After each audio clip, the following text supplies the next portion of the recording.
Eh bien le bonjour, bien le bonsoir. Peut-être que je parlerai un peu doucement pour cette introduction, car j'ai eu un week-end difficile.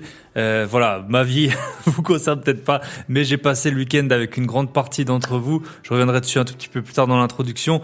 Je vous présente l'épisode du jour. On l'a enregistré avec un certain Valentin, qui est Valentin Gentil, qui m'a été présenté par Romain Linuso, avec qui j'avais fait un épisode sur, je crois que ça s'appelait Être à deux doigts de quitter la rat race.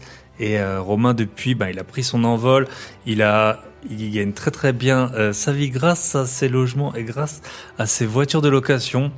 Et surtout, il nous a présenté, Valentin et moi, quand j'étais de passage à Bruxelles. Donc avec Valentin, il est coach en sommeil. C'est vraiment, je pensais pas rencontrer quelqu'un qui faisait cette profession. D'ailleurs, j'en connaissais pas du tout avant que Romain nous présente. Et pourtant, le sommeil, on sait à quel point c'est important pour un peu tout le monde. Je veux dire, quand on est parent, hyper important. Quand on est entrepreneur, voilà, on a souvent des soucis. On doit se lever tôt, on se couche parfois tard parce qu'on a eu des meetings, des dîners ou que sais-je. Quand on est investisseur, avec toutes les galères qu'il y a, tous les trucs auxquels il faut penser, éventuellement le locataire qui nous paye pas, les travaux qui avancent pas, tout ça, on a vite de mal dormir. Quand on est juste salarié, que son métier nous plaît trop, ce qui est pas toujours le cas, mais on est exalté par la journée du lendemain. Quand ça nous plaît pas, on se dit non mais je vais quand même pas faire ça toute ma vie. Donc voilà, il y a 1 million de raisons, et quand on est sportif, la récupération c'est hyper important. Et alors quand vous cumulez comme mon cher ami Sheikh, de la location courte durée, du sport chaque jour, de l'entrepreneuriat à haut niveau, et j'en passe, voilà. Dormir, c'est super important. C'est vraiment, je pense, le conseil de productivité numéro 1, que ce soit pour la mémoire, que ce soit pour son énergie et pour plein de choses liées à la santé. Le sommeil, c'est super important. Donc, on va en parler avec Valentin. Mais Valentin, ce qui est super intéressant, c'est que c'est aussi un gros investisseur chez nos voisins belges. Donc, je suis ravi de faire un épisode. J'avais déjà fait un épisode, du coup, avec Romain, on avait parlé investissement immobilier en Belgique. Et on va parler également investissement immobilier, du coup, également dans le Royaume de Belgique. Comment on peut emprunter, quelles sont les conditions. Très souvent, je pense que tout le monde y pense pas. Moi, vu que je suis quelqu'un d'exceptionnel, vous le savez, mais je suis pas là pour vous vendre ma vie. Mais j'ai des investissements dans plusieurs pays, et c'est vrai que c'est une solution. Alors, c'est une solution qui peut être compliquée selon là où vous habitez, selon les langues que vous maîtrisez. Mais par rapport à l'endettement, quand on est au taquet de l'endettement en France, pourquoi pas, alors bien sûr faire les choses dans les règles, mais pourquoi pas essayer de s'intéresser à un autre pays qui a éventuellement des réglementations et des directives bancaires qui sont différentes. Donc c'est pour ça que je trouve que c'est intéressant. La Belgique, parce que c'est accessible. On a fait des épisodes en Argentine avec notre chère Lara, à Dubaï, au Cambodge, j'avais fait un épisode, au Canada et tout ça. Là, forcément, c'est plus loin. Portugal également, Espagne. Mais la Belgique, j'avais déjà fait un épisode dessus. Et ça a une fiscalité qui est très avantageuse sur les loyers. On va en discuter. Mais le principal point de cet épisode de podcast, qui est assez long, je vais regarder combien de temps on a enregistré. Bon, on a enregistré 1h30 à peu près. Ça va être sur le sommeil. C'est vraiment quelque chose qui est capital. Je pense que n'importe qui a déjà expérimenté un manque de sommeil, les problèmes que ça cause sur l'appétit, sur la concentration, sur la mémoire. Et tout ça est sur votre humeur.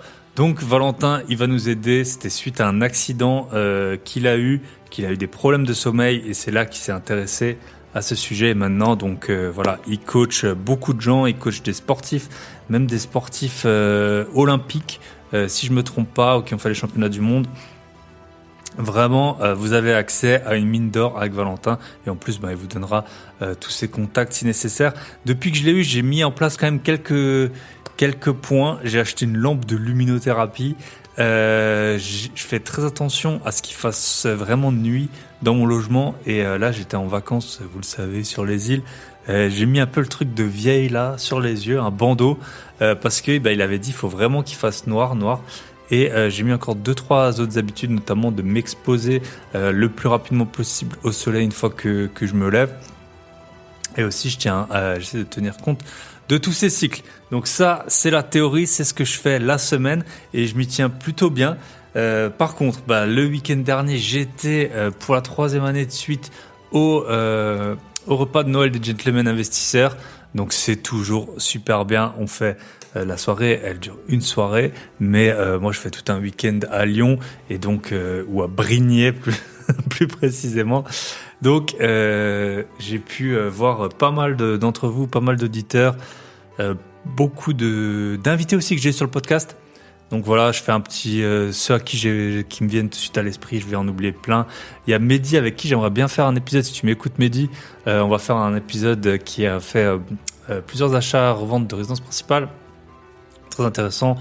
Quentin, mon voisin, David, mon voisin de table, David, Julien, Marion, bon, eux, on les connaît, Nico Plouk, qui était à Chamonix, et Eric, avec qui on a fait l'épisode de podcast privé sur l'expert en bâtiment, et qui a eu 2 accords bancaires là pour des projets. Voilà, ça fait super plaisir en fait de revoir les gens parce qu'ils vous racontent leurs projets. Eric, il a des projets vraiment super atypiques et des grosses rentas. Je sais pas s'il donnera les chiffres en public, mais moi, il me les a donnés.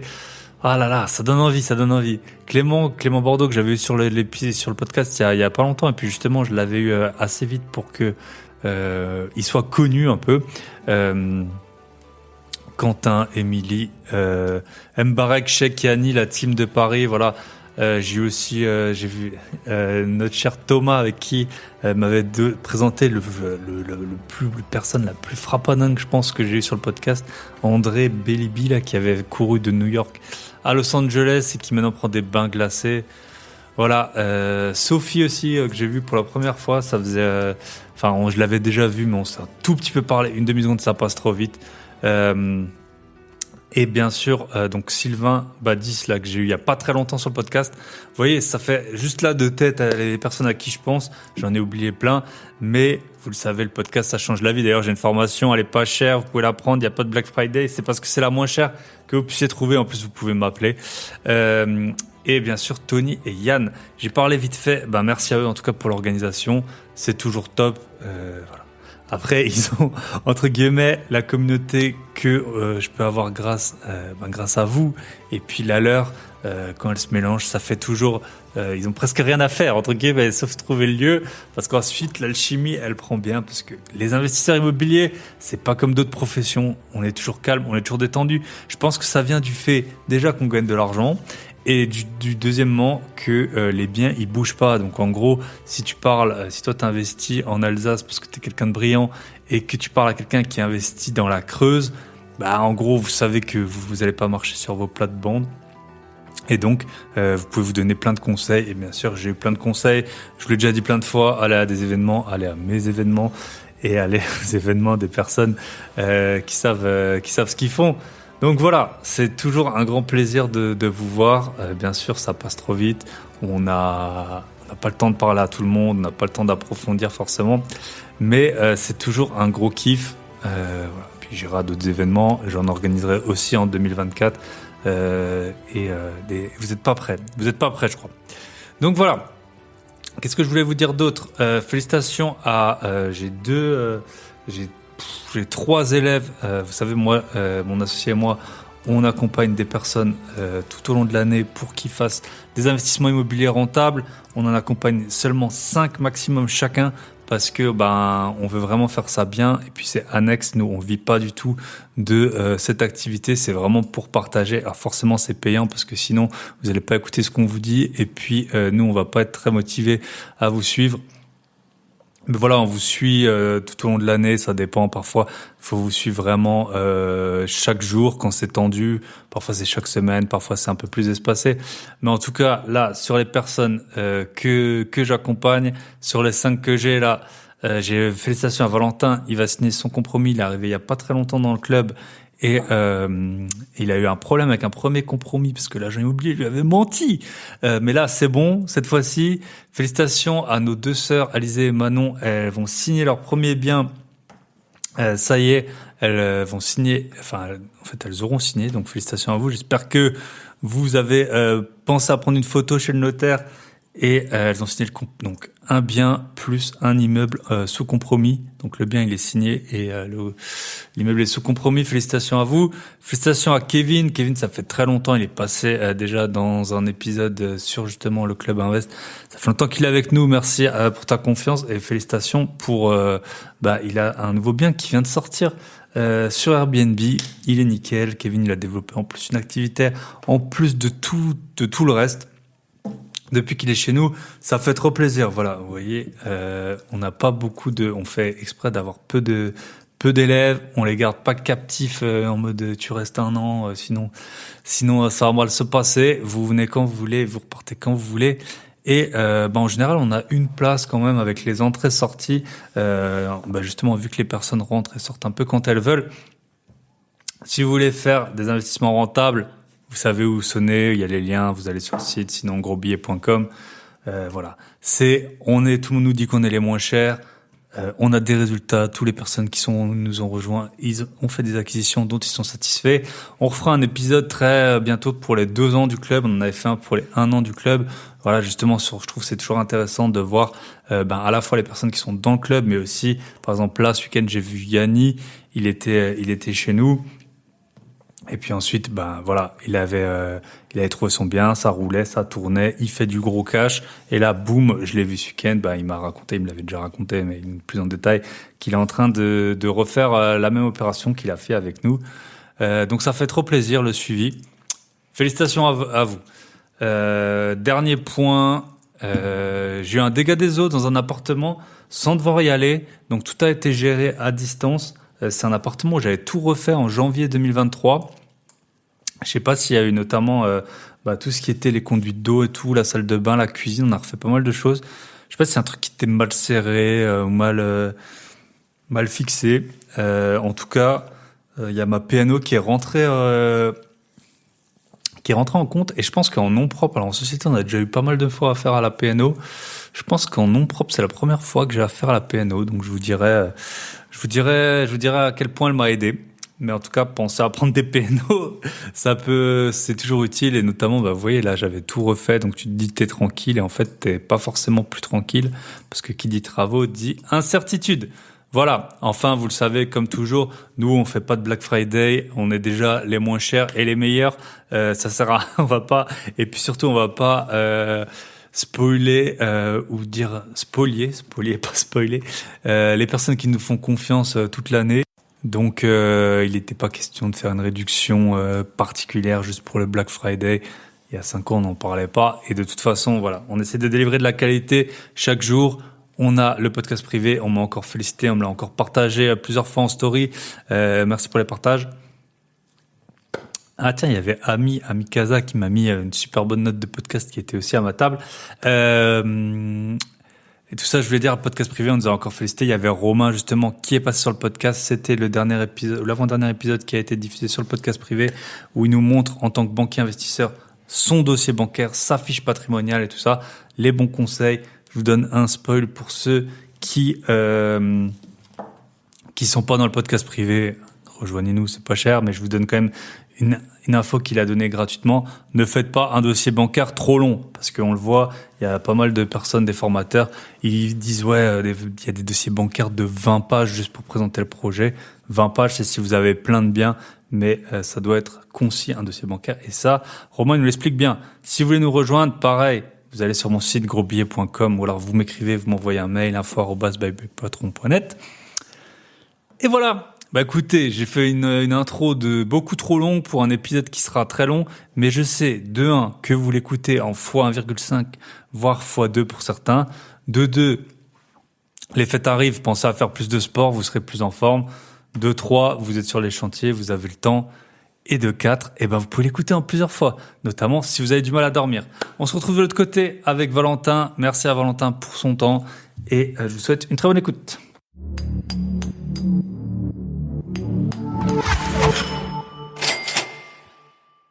Et bonsoir à tous. Et aujourd'hui, on est avec Valentin Gentil, qui nous a été gentiment présenté par Romain, le seul Belge, je pense, que j'ai eu sur le podcast pour le moment.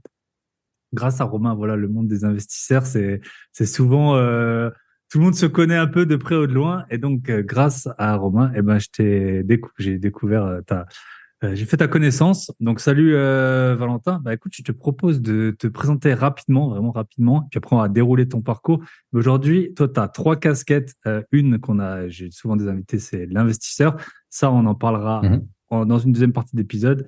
Et puis, tu es entrepreneur et surtout, tu es spécialisé en sommeil. Voilà, quand on a des rythmes de fous comme nous, on essaye d'être au maximum de son potentiel. Et je pense que le sommeil, c'est vraiment la variable, en tout cas une des trois variables probablement les plus impactantes. Donc, on va parler sommeil, comment prendre soin de son sommeil, quels sont les bénéfices, etc. On est parti, je te laisse te présenter. Yes, avec plaisir. Merci beaucoup de me recevoir, Thibaut.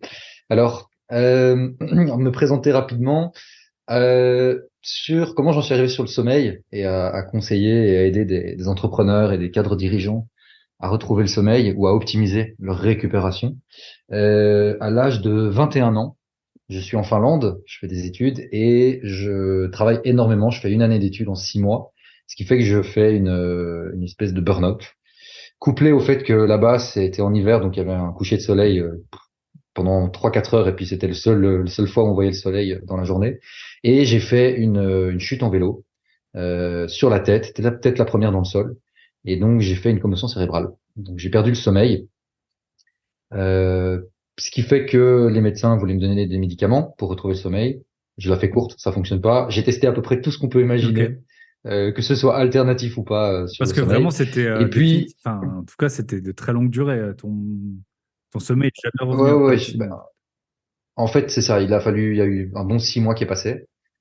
6 mois, j'ai doublé mon année à cause de ça, entre autres, parce que je savais plus réfléchir. Je dormais 1 heure par nuit. Mon corps ne thermorégulait plus, donc je surchauffais par moment. De temps en temps, j'étais Mhm. gelé, sans raison. Enfin, si la raison, on la connaissait, mais voilà. Si j'étais pas dehors au moment où je gelais, j'étais pas sous la couette quand je surchauffais. Et assez désespéré, je me suis tourné vers la science fondamentale, donc avec un grand S, la science. Et j'ai regardé ce que les recherches pouvaient m'apprendre.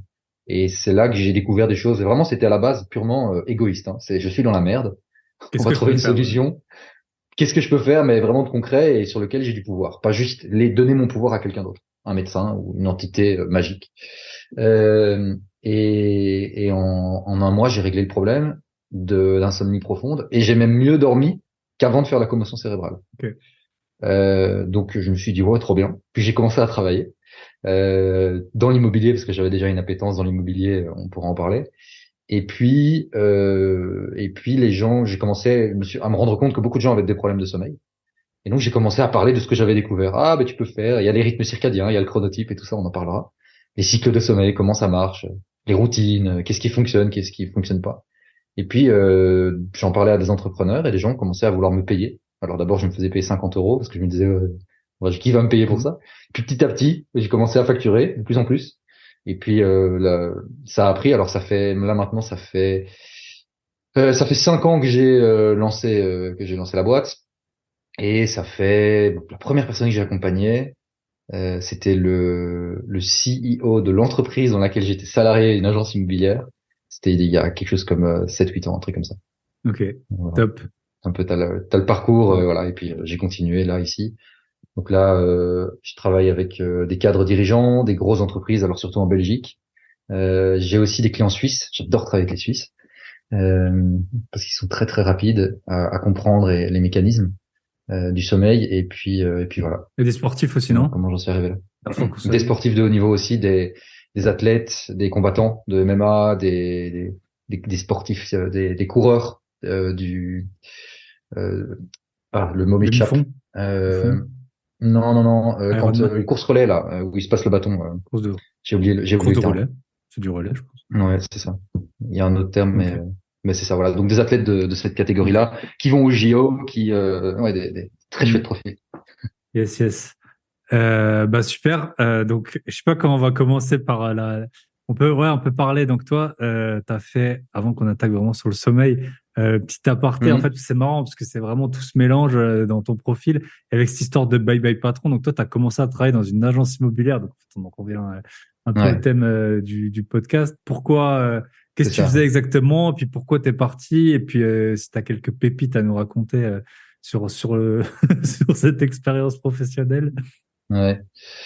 Bah, avec le recul, c'était une expérience très formatrice, mais je, moi, à la base, je voulais développer des formations pour les agents immobiliers. Et le principal problème d'un agent immobilier, c'est rentrer des mandats. Mm. Parce qu'une fois qu'il a rentré un mandat exclusif, il a le temps de le vendre, il a le temps de faire le travail. Et donc, je me concentrais là-dessus, qui était, je forme les agents là-dessus. Alors, j'avais fait un truc assez original. J'avais pris les directeurs d'agence et les agents immobiliers dans une salle et je leur avais dit, voilà, moi, je suis investisseur immobilier. Personne dans l'agence, dans les salariés ne le savait.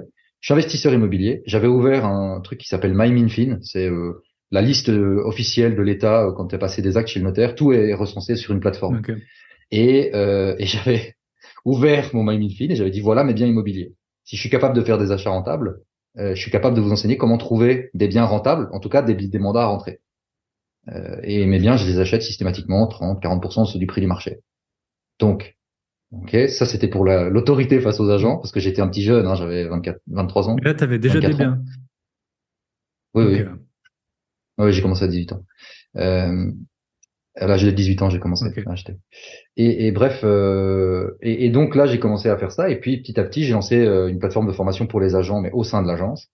Et puis ça a vraiment tourné au fiasco. Alors là, c'est une hypothèse que j'aimais, mais je pense que ça plaisait pas à certains managers que une fois que ça tournait, les formations étaient faites, c'était du coaching, mais j'avais pas besoin de faire grand-chose. Et donc on m'a rajouté des tâches vraiment débiles avec une plateforme de formation où je devais, mais à chaque fois qu'un process changeait dans l'agence, donc un bouton changeait sur le site, il fallait que je retourne une vidéo pour montrer, etc.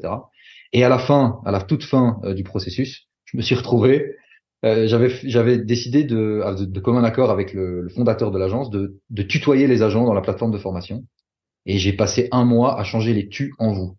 Voilà. Et l'intelligence artificielle n'existait Oui, pas à oui, oui. l'époque, donc je Ah, pouvais même c'est pas vrai demander à maintenant ChatGPT avec de le faire. des scripts là, Ah ouais, tu peux changer un celui peu. qui me dirait, mais t'es con, Ouais. quoi, mets ça dans Ouais, ChatGPT. Non, en fait, ça existait, on savait pas ce que c'était ChatGPT, bien OpenAI, sûr. tout ça. Donc voilà, ça a été vraiment un énorme fiasco. Et puis, je la fais courte, mais j'ai dit licenciez-moi parce que je veux plus travailler pour vous. Ok. Euh, Il y avait pas mal de harcèlement dans la société aussi, des choses qui étaient vraiment pas tolérables selon moi. J'ai un master en gestion des ressources humaines. Donc je sais ce qu'on peut faire et ce qu'on peut pas faire avec des employés et ce que je voyais ne me plaisait pas. Donc j'ai décidé de dire bah, licenciez-moi, Ok. je me barre de là. Voilà.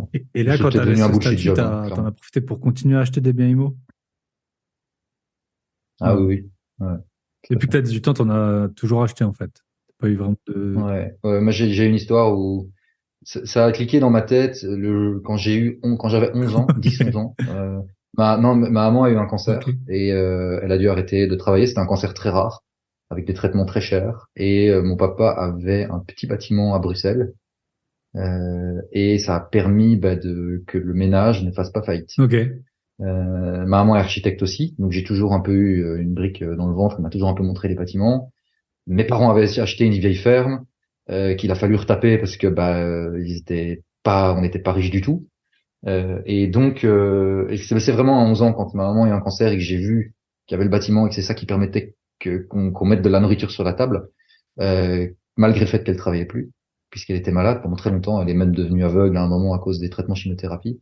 Que je me suis dit, oh, en fait, avoir de l'immobilier, ça permet C'est bêtement de sauver c'est ma ouais. maman. C'est vraiment le raccourci que j'ai fait dans Ouais. ma tête. Et là, je t'en parle, j'ai des frissons dans la nuque et voilà. Et donc voilà, dès que j'ai pu, j'ai poussé autant que j'ai pu. Alors j'ai commencé par des petits biens, hein. J'ai commencé par des chambres étudiants Hmm. dans une ville étudiante en Belgique. Et puis petit à petit, voilà, j'avais eu un filon avec un agent immobilier très sympa. Et puis petit à petit, comme ça a Ok. déroulé euh, au fur et à Bah, mesure. c'est ça. Enfin, souvent, on dit l'immobilier, il y en a qui voient ça en mode je vais vivre de ça, mais c'est surtout une sacrée sécurité. Si demain il t'arrive un problème, quand ça fait déjà 5 ou 10 ans que tu as de l'immo, peu importe un peu comment tu as acheté et tout, si tu dois Et revendre puis, d'un coup, enfin, c'est ouais, un des meilleurs moyens bah, de. ça rentre, c'est ça. Et puis là, récemment, j'ai eu la chance de revendre deux biens. Bah, ça fait une somme d'argent qui rentre. Tu peux repartir sur d'autres Hmm. projets. Et quand tu sais acheter en dessous du prix du marché, bah, directement, tu fais des C'est plus-values ça. latentes et Non ça seulement tu roule, achètes quoi. Donc, bien, plus le marché il a eu tendance à monter, et puis en plus tu rembourses, quoi. Donc ça fait 3 fois. alors, le marché a eu tendance à monter, mais j'ai fait un petit calcul. Je me suis posé la question. À Louvain-la-Neuve, enfin, la ville s'appelle Louvain-la-Neuve. Et j'ai fait un petit calcul. Je me suis dit, OK, c'est quoi l'inflation depuis le temps que j'ai cette chambre-là? Donc ça faisait 11 ans ou 10 ans quand je les ai revendus. Et j'ai fait le calcul de l'inflation. Et en fait, je me suis rendu compte d'un truc. Alors c'est peut-être particulier à Louvain-la-Neuve, mais je me suis rendu compte que à peu de choses près, l'explosion de l'inflation là dans les 2 dernières années a bouffé quasiment toute ma plus-value. Donc j'ai juste eu dans ma poche les loyers. Quand je regarde par rapport au coût de la vie, je crois que j'ai gagné 1% et Donc, demi, un truc comme ça. Donc je trouvais ça quand même. après, ce qu'il y a, Je me tu t'étais suis. endetté, quoi. Donc, c'est ça qui change un peu l'inflation. Tu t'en tiens pas compte de la même façon si tu as payé Oui, 100 oui, 000 oui, mais jour bien J. sûr, bien sûr. Oui, oui, tout à fait. Mais intellectuellement, je me suis dit, je vais faire le calcul quand même. Et en fait, faut pas acheter cash. Ouais, c'est ça, c'est exactement ça. Le jour où vous avez fini de rembourser, Ce que j'ai hop, tendance c'est à faire peut-être le aussi. moment de repartir. Ok, bah écoute, on va parler du sommeil avant de revenir sur ton parcours d'investisseur immobilier. On va Ouais, parler avec un plaisir. peu investissement immobilier en Belgique, il y a des Vas-y, spécificités. pose-moi toutes tes questions Alors, sur le sommeil. Avec plaisir. déjà, on va faire on va dégrossir un peu, et puis après, on va voir ce qui marche pas pour bien dormir. Peut-être, avant de Mhm. commencer, tu pourrais nous dire, moi, je vais faire un peu le non-érudit, on va dire, sur le sujet. Quels sont Vas-y. les impacts, peut-être à court terme, moyen terme, d'un mauvais sommeil? Moi, je te dis, celle que je vois quand je dors mal, c'est l'appétit qui change, la Mhm. concentration et la température. Clairement, tu le vois assez vite, t'as chaud, t'as froid, si t'es fatigué. Est-ce que ouais, tu Ouais. peux nous dire peut-être les conséquences ouais, que ça peut avoir un manque de sommeil et, Ouais, bien et sûr, à bien sûr. l'inverse, ben, du coup, un bon sommeil. Ouais. Bah, écoute,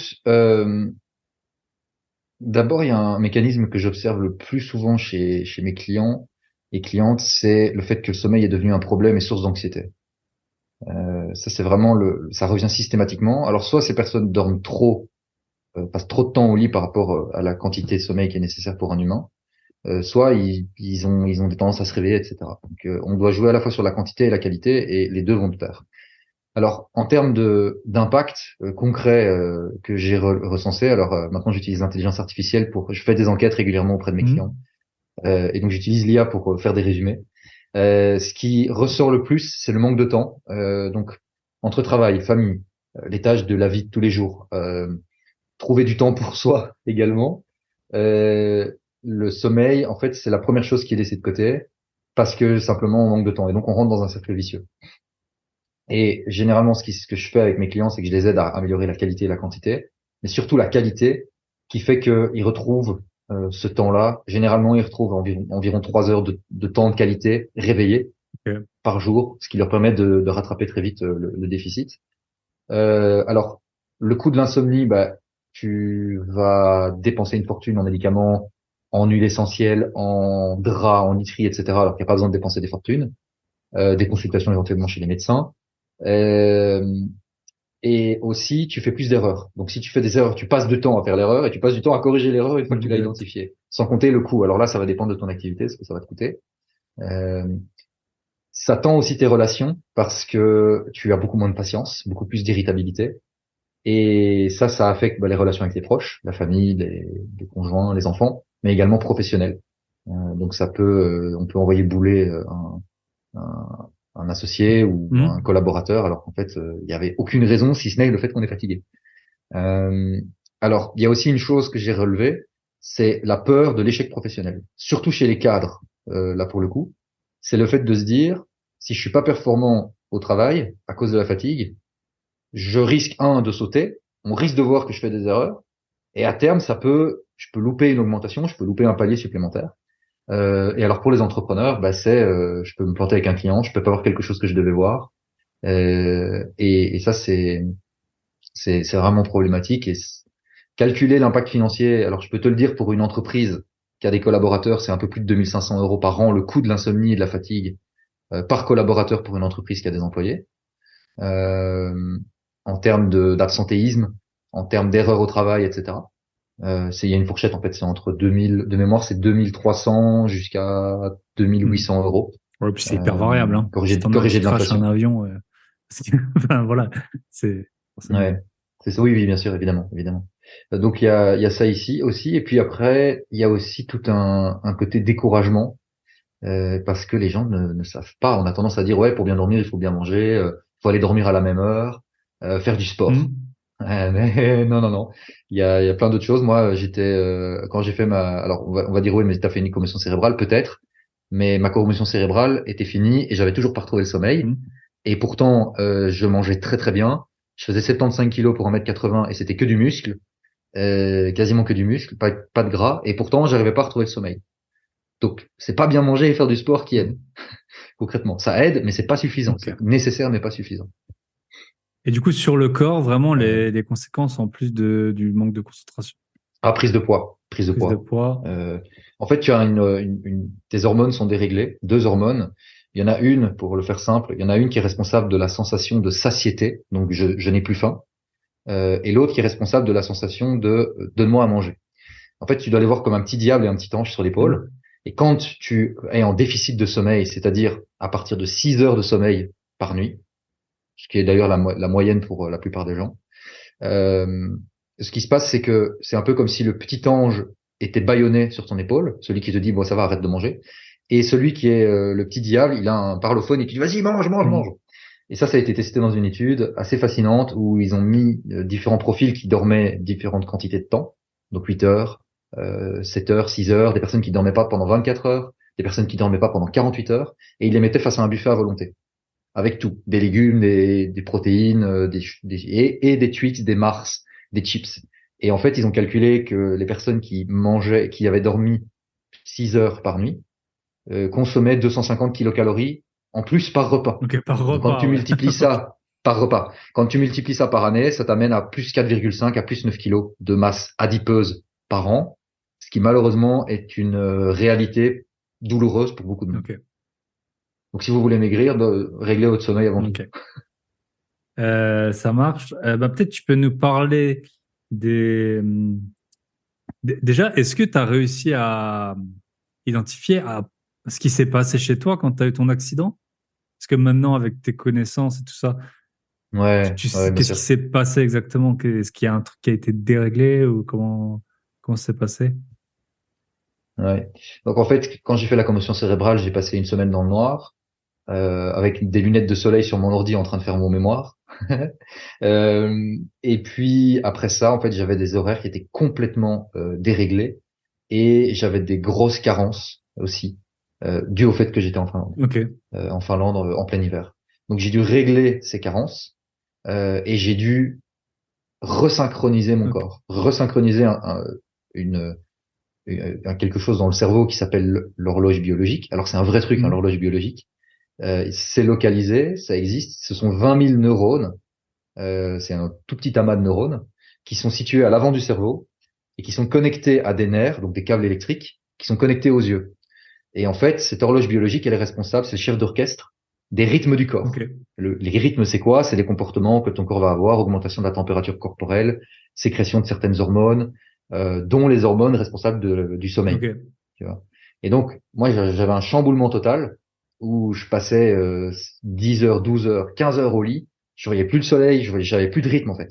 Donc, il a fallu que je comprenne comment fonctionnent les rythmes de mon corps, qui sont les mêmes pour tous les êtres humains Mhm. d'ailleurs. C'est assez fascinant. Et ensuite, les recalibrer pour les ramener au bon endroit. Et donc, j'ai dû remodifier mes routines. Alors, ça a été un processus donc qui a pris un mois. C'est assez long, un mois, même si pour certaines personnes qui ont des gros problèmes de sommeil, ils se disent mais c'est super Mhm. court. En vrai, c'est assez long quand on prend le temps de faire les choses correctement. Et donc, en fait, c'était essentiellement resynchroniser cette horloge biologique avec les rythmes jour-nuit. Mhm. Et de là, en cascade, tout s'est enchaîné. C'est un peu comme quand tu fais de l'investissement immobilier, pour pas faire une analogie. Une fois que tu as trouvé le bien rentable, que tu l'as bien acheté et que tu sais estimer combien tes travaux vont te coûter, même si tu tombes sur des problèmes techniques dans le bâtiment que tu n'avais pas budgétisé, en fait, tu as une marge de sécurité qui est tellement importante que au final, le projet se passe quand même bien, en fait. Et tout Voilà. coule, tout découle l'un Et de l'autre. Parce que tu as acheté un bâtiment sain ou tu as acheté une poubelle, mais tu as tellement acheté bas que Mhm. tout est couvert. Et donc, c'était ça la grosse pierre Ok. pour moi. Et à l'inverse, si Mm. tu achètes mal, tu auras beau gratter de partout, faire les travaux toi-même, tu seras toujours dans la mouise, quoi. Ok. Absolument. Yes. Yes. Ok, bah peut-être tu peux parler. Alors, il y a le rythme circadien, ça s'appelle, je pense, c'est la Oui, journée, c'est ça. circadia, je suppose. Euh, et Non, après, il y a des rythmes ouais. de sommeil. Euh, peut-être. Ouais, en fait, Ouais, tu peux yes. nous dire un peu les Ouais, rythmes. peut-être. Voilà. Comment est-ce que pour optimiser son sommeil, Hmm, comment est-ce qu'on tient compte de ces rythmes? Voilà. yes.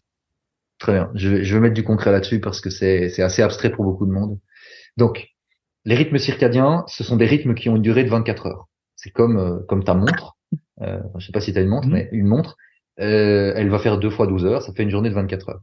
Les rythmes chez les humains durent 24 heures et 15 minutes. Donc on a besoin de les synchroniser. Alors pour les synchroniser, comment on fait? En fait, c'est une action super simple. Tous les matins, à la même heure, tu t'exposes à la lumière naturelle du soleil. S'il n'y a pas de soleil, tu t'achètes une lampe de luminothérapie. Ça coûte une vingtaine d'euros sur Amazon. Si tu veux être un peu fancy, tu peux dépenser 60-70 balles pour un design un peu joli. Et sur base de ça, tu vas te synchroniser tous les jours à la même heure. Les gens ont tendance à dire, il faut que j'aille dormir à la même heure tous les soirs. Pas du tout. Si tu dois choisir entre aller dormir à la même heure tous les soirs ou te lever à la même heure tous les matins et t'exposer surtout à la lumière naturelle du soleil, choisis de t'exposer à la lumière naturelle du soleil parce que c'est cette même heure le matin qui va définir à quelle heure tu vas avoir envie de t'endormir le soir et pas l'inverse. Ça lance en fait un Donc compte à déjà, rebours en fait. exactement. Quand tu Ouais, vois la c'est ça. lumière du jour, c'est dans 18 heures, enfin dans Ça 16 heures, synchronise. 16 heures. On lance le compte à rebours, boum, on est parti pour 24 Ok. heures. Ensuite, tu parlais des rythmes de sommeil. On va pas appeler ça des rythmes, on va appeler ça des cycles de sommeil. Les cycles de sommeil, ils se déroulent. Il y en a 5 qui vont se dérouler pendant la nuit. Alors comment les identifier? Tu prends ce point de pivot de synchronisation de lumière naturelle le matin et tu vas retirer 5 fois 1h30. Donc si tu te lèves à 7h30 du matin, on va faire moins 1h30, ça fait 6 heures, moins 1h30, 4h30, moins 1h30, 3 heures, moins 1h30, 1h30, moins 1h30, minuit. Minuit, c'est le début du premier cycle. C'est l'heure à laquelle ton corps, si tu te lèves à 7h30 le matin, le soir suivant, le soir de la journée, ton corps aura envie de s'endormir à minuit. Ok. Et il va faire 5 cycles. Minuit, 1h30, 1h30, 3 heures, 3 heures, 4h30, 4h30, 6 heures, 6 heures, 7h30. Ça, c'est pour les 5 cycles pendant la nuit. D'ailleurs, ça sert à rien de s'inquiéter si on se réveille pendant la nuit à 2h30 du matin. Faut pas s'inquiéter, la nuit n'est pas foutue, la nuit c'est pas un seul bloc, on dort 5 fois pendant la nuit. Donc si tu te réveilles à 2h30, tu sais que ton prochain cycle, dans l'exemple ici, démarre à 3 heures du matin, c'est pas grave, tu te lèves, tu vas faire un peu d'étirement, tu vas boire une tisane, tu vas lire un magazine, peu importe, en restant dans l'obscurité, et puis tu retournes dormir à 3 heures quand la fatigue retombe sur toi. Un peu comme un train qui rentre en gare en fait. Ok. Tu vas pas essayer de rentrer dans le train quand il est pas là Ok. sur le quai. C'est la même chose. Alors, en plus de ça, on a un 6e cycle bonus. Ce 6e cycle bonus, il est à plus 7 heures par rapport à ton heure d'exposition à la lumière naturelle du soleil. Donc si tu te lèves à 7h30 du matin et tu t'exposes à cette lumière du soleil à 7h30, à 14h30, donc 7h30 plus 7 fait 14h30, tu vas avoir un 6e cycle de 1h30 de sommeil qui est disponible, qui a le même niveau de qualité que les cycles pendant la nuit. Donc, ça veut dire que tu as 6 opportunités de dormir sur un cycle, sur une période de 24 heures, 6 cycles de sommeil disponibles, et idéalement, pour fonctionner à ton optimum, en termes de quantité, il t'en faut 5. Donc déjà, on va se relâcher un peu la pression, nous tous les êtres humains. Le taux de réussite, c'est 86%. 5 cycles sur 6, c'est 86,33%. Donc, lâchez-vous la grappe, c'est ceux qui écoutaient cet épisode. Détendez-vous si jamais vous n'arrivez pas à avoir les 5 cycles pendant la nuit parce que vous êtes allé au resto, parce que votre enfant s'est réveillé pendant la nuit, parce que vous avez eu une insomnie. Vous avez l'opportunité de dormir un cycle complet, la journée également, à plus 7 heures. Alors attention, vous n'êtes pas obligé de dormir pendant 1h30 l'après-midi. Vous pouvez dormir 25 minutes, 26 minutes, 30 minutes. Vous pouvez même simplement vous laisser tranquille, vous installez dans un fauteuil, et si vous sentez la fatigue qui vient, vous mettez une alarme, 10 minutes, 15 minutes, 20 minutes, 25 minutes, 26 minutes plus tard, et puis vous continuez votre journée. C'est un investissement en temps qui est idéal. Le temps idéal, le meilleur ratio temps passé à dormir versus récupération, c'est 26 minutes. Et alors, si on veut rajouter une petite couche de hack supplémentaire, la caféine, elle met 30 minutes à agir au niveau du système nerveux et au niveau du cerveau.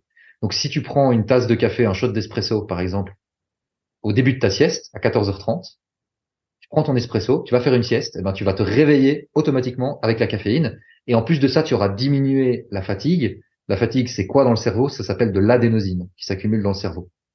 Pour faire simple, c'est un perturbateur électrique qui fait que le courant passe moins bien dans le cerveau. Eh bien, en faisant ta sieste, tu diminues la quantité d'adénosine, donc la fatigue chimique du cerveau. Et avec la caféine, en plus de ça, tu mets sous silence ce qui te reste d'adénosine qui n'a pas été évacué parce que tu as quand même ta matinée réveillée dans les pattes. Ce qui fait que tu vas avoir un double effet d'amélioration de ta performance. Ok. Voilà. Ça, c'est un méga hack et il faut le faire dans ce créneau d'1 heure et demie. Donc, tu peux commencer ta sieste à 15 heures. Tu peux la commencer à 15h30. Dans un cas où c'était de 14h30 à 16h. Ok. Donc ça, c'est vraiment très efficace. Et puis, on va dézoomer aussi. Vas-y. On a tendance à... moi, j'ai un business, donc quand je regarde mon chiffre d'affaires, je le regarde sur la semaine et sur le mois. Je vais pas le regarder à la journée. Pourtant, quand on se réveille à 3 heures du matin parce que on n'arrive plus à dormir, on va se mettre à paniquer. Ouais, mais demain, ça va pas bien se passer. Et en plus, ça va être la galère. Et j'ai une présentation. Et j'ai tel truc qui est important. Et je dois assurer. Alors déjà, si on fait ça, on se met à s'inquiéter, ça génère du cortisol. Avec du cortisol dans le corps, on ne sait pas dormir.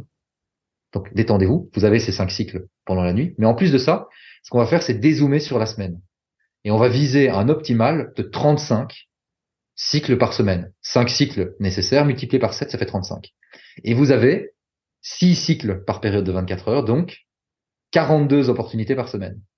Donc le but du jeu, c'est de faire 35 cycles idéalement. Mais si vous faites déjà 32 cycles de sommeil, c'est déjà super. Si le lundi, tu fais une insomnie, tu perds un cycle de sommeil, voire même 2, c'est pas grave. Fais une sieste, si tu peux, d'1 heure et demie l'après-midi, mais même de 30 minutes, ça va aider. Tu fais tes 5 cycles la nuit suivante et tu refais une sieste le mardi. Et tu vas comptabiliser 2 siestes, donc tu vas récupérer 2 cycles que tu as perdu la première nuit. Et sur ta semaine, tu es à 35, ou à 32, ou à 33, ou à 34, parce que on doit prendre un avion, on va aller au resto, on va boire un verre d'alcool, ce qui va abîmer le sommeil. Et donc finalement, si tu tournes à 32 ou 33 cycles, c'est déjà très très très très bien. Ok. Intéressant. Ouais, c'était justement ce que je voulais te dire. Peut-être, est-ce que tu as un moyen nous, on avait discuté quand on s'était vu. Donc, tu avais dit que souvent, à peu près Ouais, en 3 semaines, tu arrivais à régler le ouais, sommeil absolument. des gens. Mhm. Euh, Justement, comment tu fais? Enfin, je pense, nous, avec notamment les biens immobiliers, plus tout ce qu'on a à faire, en fait, Mhm. je sais pas, enfin, moi, j'ai souvent l'impression, et je suis pas le seul, que ton esprit, il est tout le temps, ton cerveau, il tourne tout le temps, en fait.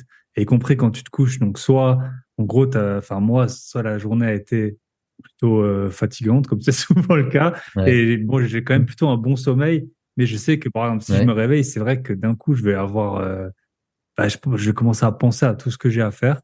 Alors, ça m'aide beaucoup. Mhm. Tiens, je vais te montrer, j'ai une ardoise, tu vois, sur tous les trucs que j'ai à Ouais, faire.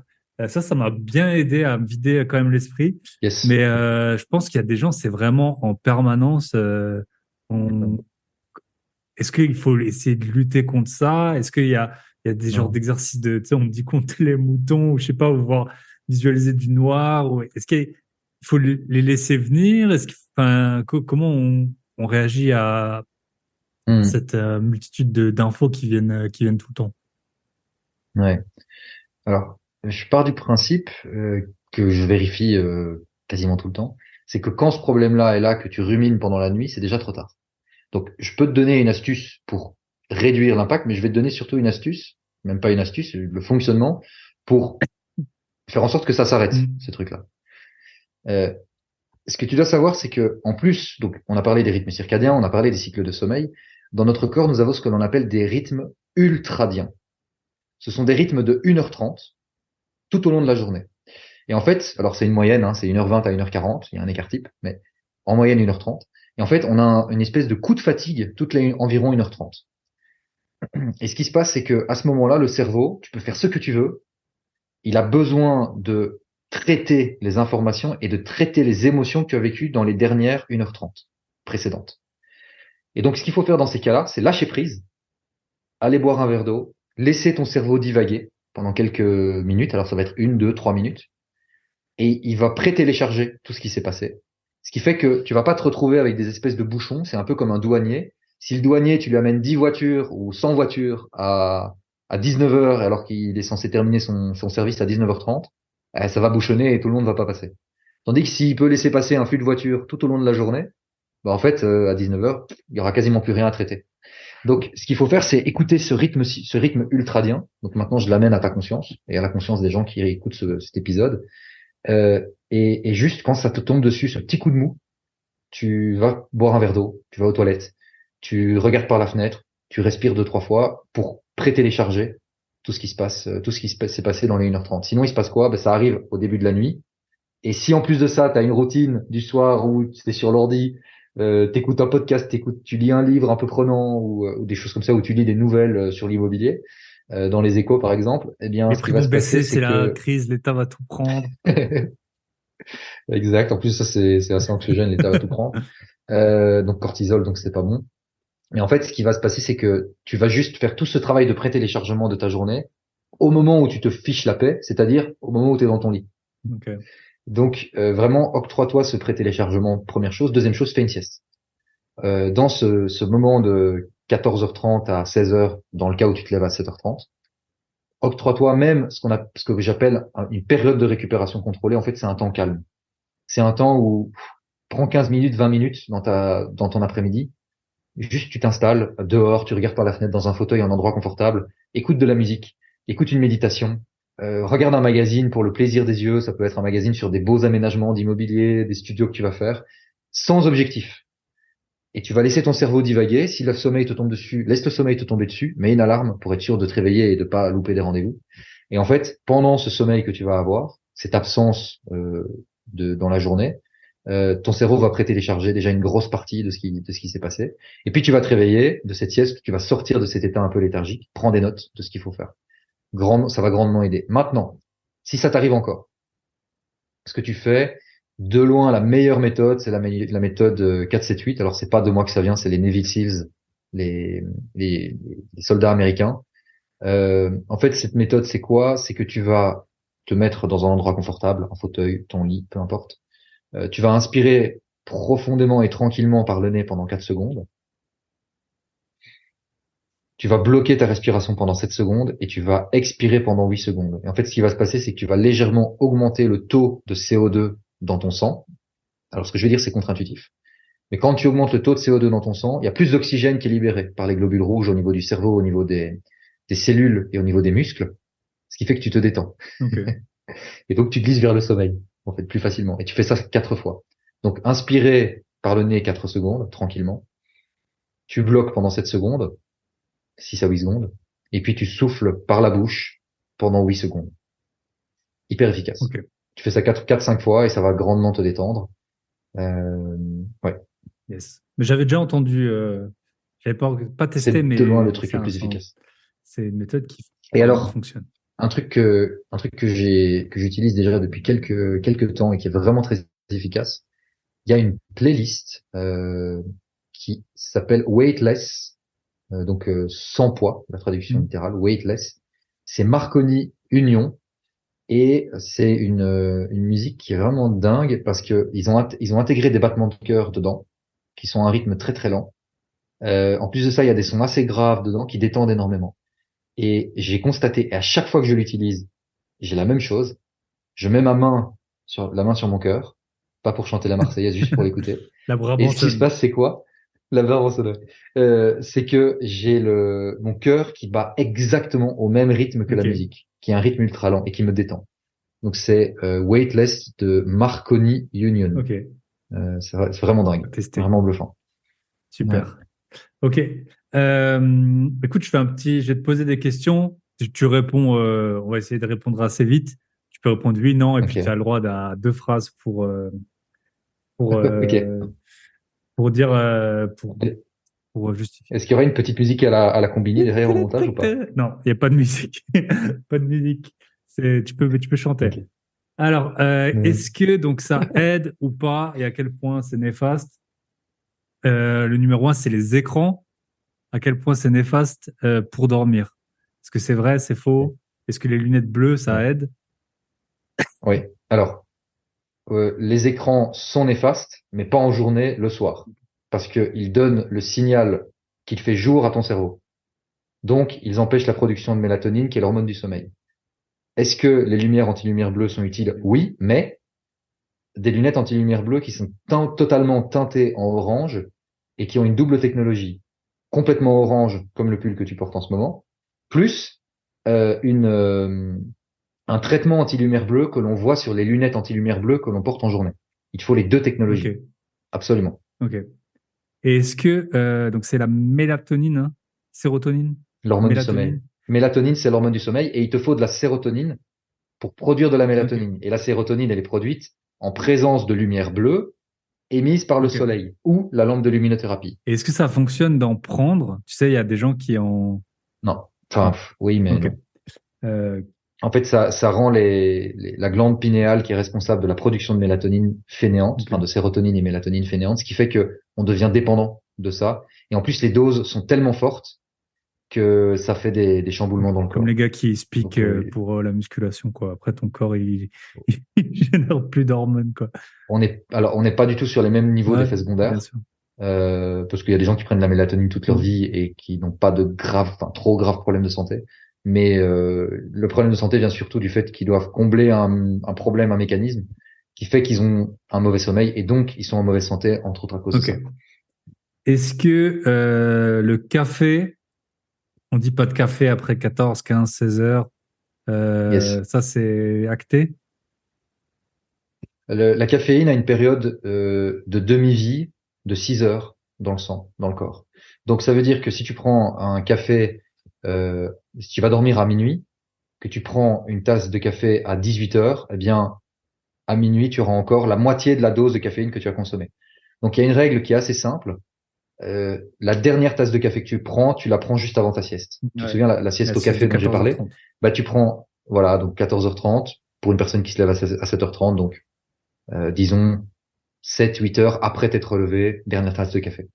Et la quantité de caféine à consommer par jour, tu prends ton poids, tu multiplies par 3 milligrammes et tu multiplies par 6 milligrammes. La quantité de caféine maximale à consommer, c'est 6 milligrammes de caféine par kilo de poids de corps. Donc moi, je pèse 75 kilos. 225. Je suis entre 225 et 450 milligrammes Ok. maximum. Il y a un site qui est génial qui s'appelle Caffeine Informer. Caffeine Informer tapez ça sur Google. Et vous pouvez taper n'importe quelle boisson qui contient de la caféine. Alors, il est en anglais, il faudra taper Black Coffee, par exemple, pour vous rendre compte de la caféine que vous consommez. Un exemple, un latte grande de chez Starbucks, c'est 125 milligrammes de Ok. café. Ça, un expresso, moi j'avais en tête dans les 80. Et, Un espresso, c'est 80 voilà. milligrammes, Ok. ouais. Et plus c'est long, plus C'est ça. il y a de caféine en général. Ouais. Ouais. Ok. Très intéressant. Enfin, ça dépend le dosage du Oui, bien café, sûr. mais Ouais. rendez-vous compte. L'idéal, c'est de faire un test. Tu prends de façon complètement honnête. J'ai bu dans la journée 6 tasses de Mm. café. Tu prends le volume et tu vas voir sur le Ok. site. Le chocolat aussi contient de la caféine. Le Coca-Cola contient de la caféine. Donc le but, c'est juste faire un état des lieux et après se dire, OK, est-ce que je suis au-dessus de la limite maximale que mon corps peut encaisser vu mon poids ou en dessous? Et à quelle heure au dernier moment est-ce que j'ai consommé? Ok. Voilà. C'est toujours la quantité et à quel moment. Ok. Question, la température. Est-ce que, alors, il y a deux températures. Température de la chambre, on dit qu'il vaut mieux qu'il fasse un peu Hmm. frais, et température d'une douche ou d'un bain chaud ou Hmm. froid avant. Est-ce que Hmm. ça joue? OK. Oui, ça joue. En dessous de 16 degrés dans la chambre, ton cerveau va, donc les récepteurs de température sont au niveau des mains et des pieds, chez les humains. Si tu es en dessous de 16 degrés dans la chambre, ton corps va considérer que tu es en hypothermie et donc il va te réveiller pour que tu ailles te mettre en sécurité. Donc la température minimale de la chambre, c'est 16 degrés. Enfin 15,4, mais on va dire 16 degrés pour le retenir. La température maximale, c'est 19,2 degrés. Donc au-delà de 19 degrés, en fait, toi et moi, on est des hommes préhistoriques. Et quand le soleil se levait sur la vallée, il y avait de la lumière bleue qui venait au niveau de nos yeux, qui nous réveillait et qui nous synchronisait. Mais en plus de ça, la température augmente. Donc, au-delà de 19 degrés, on se réveille naturellement, même s'il n'y a pas de lumière bleue dans la pièce. Donc, toujours être entre 16 et 19 degrés. Alors, tu parlais de fraîcheur. La fraîcheur, ça veut un peu rien dire. Le but du jeu, c'est que quand tu es dans ton salon, dans ta cuisine, là où tu passes ta soirée, quand tu passes dans ta chambre, tu bascules dans un environnement plus frais que l'environnement dans lequel tu te trouvais juste avant. Minimum 1 degré de différence pour recréer artificiellement le fait que le soleil s'est couché sur la vallée et que donc la température a baissé. Parce que là, toi et moi, on vit dans des environnements où on a des Mm. radiateurs, si je veux mettre 25 degrés dans la pièce là maintenant, je peux mettre 25 degrés.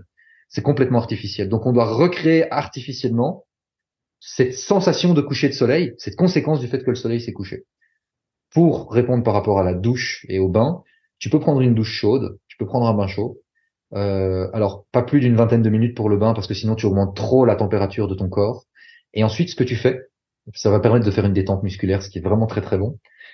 Ce que tu fais ensuite, c'est que j'ai dit les capteurs de température sont sur les mains et les pieds.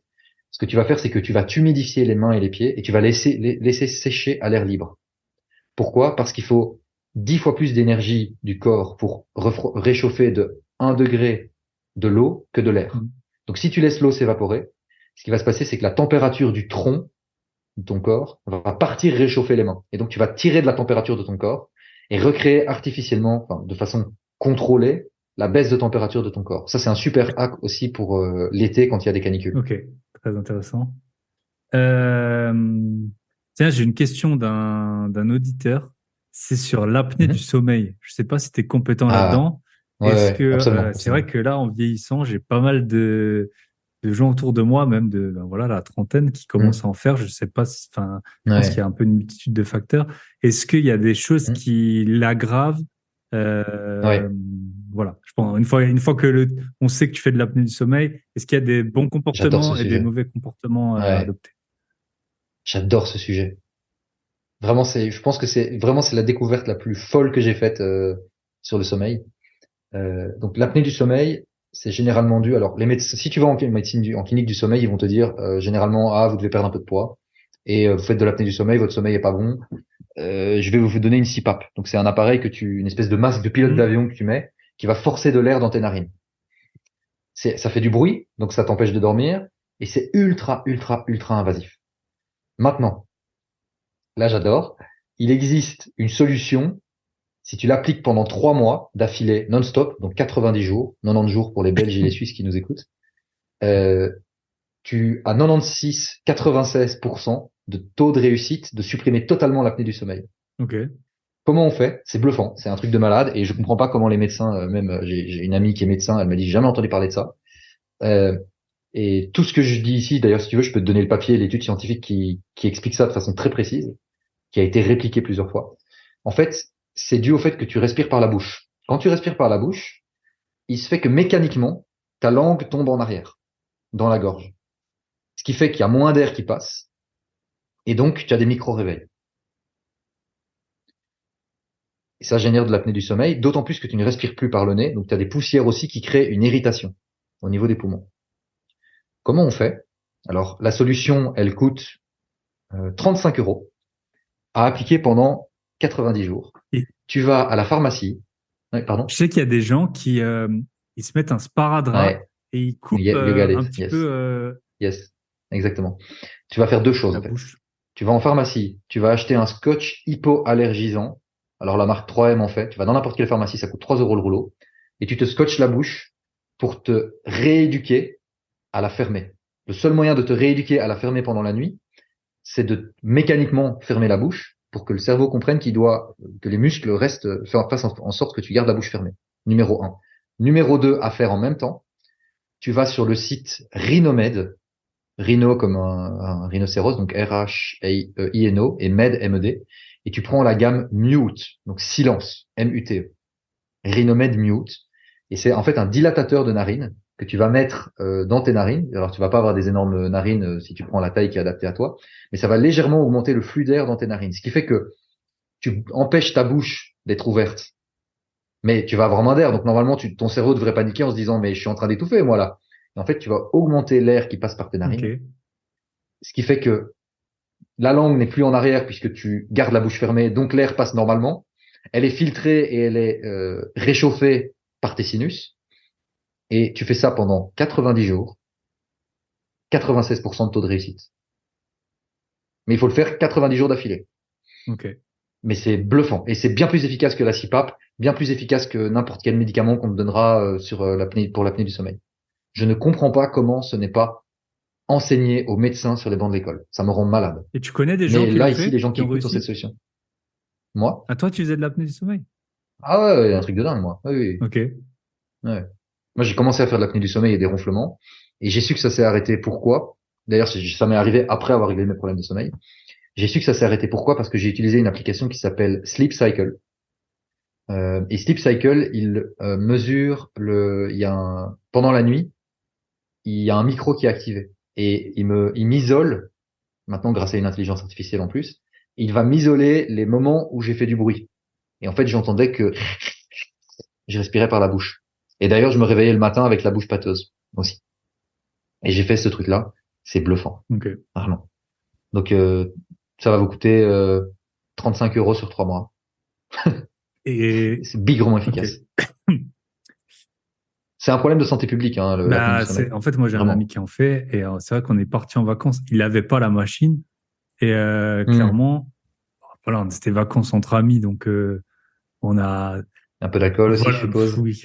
Et du coup, Ouais. il était trop mal. Hmm. Hein. Les 2 premiers jours, ça allait, et puis Yes. après, Je me rappelle, tu m'en avais ouais, et parlé. moi, je lui ai Ouais. dit, bah ouais, c'était pas longtemps après. Et puis là, je l'ai revu ce week-end, et je lui ai dit, bah, si tu repars avec nous, tu Hmm. prends. Alors, j'avais entendu parler de cette méthode. Après, bon, moi, je suis pas du tout Hmm. spécialiste dans le sujet.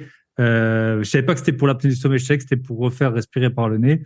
Et mais je lui avais dit, tu t'emmènes la prochaine fois que tu pars avec moi, t'emmènes ta machine. Là, il était amorphe Mais pendant 2 jours, hein, vraiment. fais-lui écouter la partie où je parle de ça et vraiment qu'il le teste. De toute façon, là, son sommeil avec la CPAP, il est quand même mauvais quoi qu'il arrive. Qu'est-ce qu'il a à perdre? À la limite, il peut même utiliser la CPAP avec le rhinomètre dans les narines et le scotch s'il n'a pas confiance en la solution. Il peut même faire ça. Mais là, ici, j'ai fait un coaching avec 3 clientes d'un coup. Il y en avait les trois en fait avaient les problèmes d'apnée du sommeil. Elles ont toutes les trois commandé le Rhinomède et elles ont mis le scotch. Ça fait 45 jours qu'on est occupé, elles ont déjà plus d'apnée du sommeil. Elles continuent pour terminer la rééducation, mais c'est déjà terminé. Ok, Donc, intéressant. oui, oui, non, ça fonctionne, c'est incroyable. Ok. Et alors bon, il y a un sujet qu'on va très vite clore et que je pense tout le monde sait, c'est que l'alcool, ça te défonce le sommeil, ça Ouais, t'aide à t'endormir et ça te... non, ça n'aide pas à endormir. Enfin, Attention. moi, en tout cas, de mon Ouais, ressenti, tu ouais, t'endors ok, très vite, ok. mais après, tu te réveilles très, très vite et tu dors très, Ouais, très mal. Surtout ok. en vieillissant. C'est vrai que quand j'avais 20 ans, je me rappelle, ma copine, elle me disait, Hmm. quand on est rentré de soirée, tu t'es allongé et puis pendant 10 heures, t'as plus bougé. Maintenant, ça arrive plus Ouais, jamais, quoi. Maintenant, tu bois 3 bières, t'es sûr qu'à 2 heures du hmm. matin, enfin, moi, c'est vraiment, en plus, c'est hyper calé, c'est à 2, 3 heures, je suis sûr de me Ouais, réveiller à 100% des cas. Euh, yes. Est-ce qu'il y a d'autres aliments? Et puis, Alors, bon, on peut parler aussi de l'alcool, bien sûr. mais je peux te parler de l'alcool parce que c'est vraiment mon but n'est pas du tout de Hmm. culpabiliser. J'ai fait les plus grosses soirées que tu peux imaginer quand j'étais étudiant. Pas de problème. J'organisais même des soirées all inclusive dans mon appartement quand j'étais student. Donc de l'alcool j'en ai bu. Mais par contre, en fait, l'alcool c'est quoi? C'est un sédatif. C'est-à-dire que c'est le même. C'est pas du sommeil. C'est pas du sommeil profond ni du sommeil léger. C'est juste une sédation. C'est comme quand tu vas à l'hôpital pour te faire opérer. On te met un sédatif. Ben, c'est la même chose en fait l'alcool. Et ce qui va se passer, c'est quoi? C'est que ça va fragmenter ton sommeil. C'est-à-dire que tu vas avoir des réveils soudains et nombreux, mais tu ne vas pas t'en rendre compte. Des micro-réveils. Et ça peut être très nombreux, hein, tu peux en avoir une centaine par heure. Et en plus de ça, ça va bloquer le sommeil du rêve, le sommeil MOR, donc mouvement oculaire rapide des yeux, ce qui est responsable de ta capacité à stocker les émotions et à mémoriser. D'ailleurs, j'ai un oncle qui était alcoolique, qui est décédé maintenant. Il, dans une de ses cures de désintoxication, il a été mis plongé pendant 3 semaines dans un coma artificiel pour que tout l'alcool disparaisse de son organisme et qu'il puisse régénérer du sommeil pour commencer le travail psychiatrique qui lui permettait d'éventuellement de ne plus retomber dans l'alcoolisme. Et l'alcool, elle reste dans ton organisme en dose suffisante jusqu'à 72 heures. C'est-à-dire que si tu bois un verre d'alcool tous les 3 jours, tu es sûr d'avoir un sommeil pourri toute ta vie. Il vaut mieux Nouvel An et ton anniversaire, tu bois énormément d'alcool, tu te mets la plus grosse race de ta vie et tu ne bois plus d'alcool le reste du temps. Vraiment. Et en plus maintenant on a la chance, enfin moi c'est ce que je fais, moi ça fait 3 ans et demi que j'ai pu toucher un verre d'alcool grosso modo, peut-être un verre de champagne de temps en temps, mais vraiment c'est vraiment anecdotique.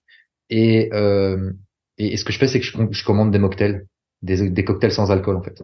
Il y a des super bons goûts, il y a même des liqueurs sans alcool mais qui recréent presque le goût de l'alcool, sauf qu'on est beaucoup plus présent, beaucoup plus alerte et on voit les gens qui s'amusent, donc on est une espèce d'euphorie mais qui est sociale de voir les gens qui s'amusent. Et puis à un moment, on se rend compte qu'ils sont assez zombies à la soirée et on se dit bon, Ça, les mariages où euh, tu conduis, tu t'en rends bien compte que Ouais, Qu'au bout d'un moment, c'est ça. l'état des gens, il se détériore. Ouais. Exact. Mais donc voilà, pour l'alcool, je veux pas vous faire culpabiliser, mais ayez conscience de ça et prenez une décision de façon éclairée, en fait. C'est vraiment ça le message. Ok. Maintenant, pour les aliments qui peuvent abîmer le sommeil, bon, bah, manger trop gras, évidemment, si ça t'empêche de digérer. D'une manière générale, il faudrait que tu aies terminé de manger 3 heures avant d'aller dormir pour que ta digestion soit bien faite. Après, si tu manges des grosses tartines au beurre le soir, ou les raclettes, c'est la période, bah, le gras va vraiment t'empêcher de bien dormir parce que ton foie va beaucoup cravacher, et ça va empêcher le sommeil. Mais sinon, d'une manière générale, euh, essayez de manger suffisamment de protéines tous les jours pour garder une masse musculaire, de maintenir la masse musculaire, voire même la fabriquer. Ce qui fait que, et là je reviens aussi à l'apnée du sommeil, quand tu consommes suffisamment de protéines, ton corps va maintenir sa masse musculaire, voire même en fabriquer si tu fais un petit peu d'exercice. Et ça va empêcher la masse musculaire. C'est un peu comme si tu passais d'un 4 cylindres dans ta voiture à un 6 cylindres. Ça consomme beaucoup plus d'essence. Mhm. Ben, l'essence, c'est le gras, en fait, c'est l'énergie. Et donc, tu peux faire beaucoup plus d'écart alimentaire, et ton corps va moins faire de masse adipeuse. Et donc, tu vas aussi réduire le risque d'apnée du sommeil parce que c'est un effet aggravant. Ok. Mais je reviens à l'apnée du sommeil. Mais sinon, pour le soir, ce qui est important de faire, une chose que tu peux faire, c'est te supplémenter en magnésium. Le magnésium est responsable de la détente musculaire. Tu peux prendre du magnésium marin. Ça coûte vraiment pas cher en pharmacie. Tu peux acheter, je crois que pour 40 euros, t'as ta dose pour toute l'année, que tu prendras quotidiennement. Et puis sinon, regarde du côté du tryptophane. Le tryptophane, il est essentiel pour fabriquer la sérotonine et la mélatonine. On en trouve dans les cerises, on en trouve dans les amandes.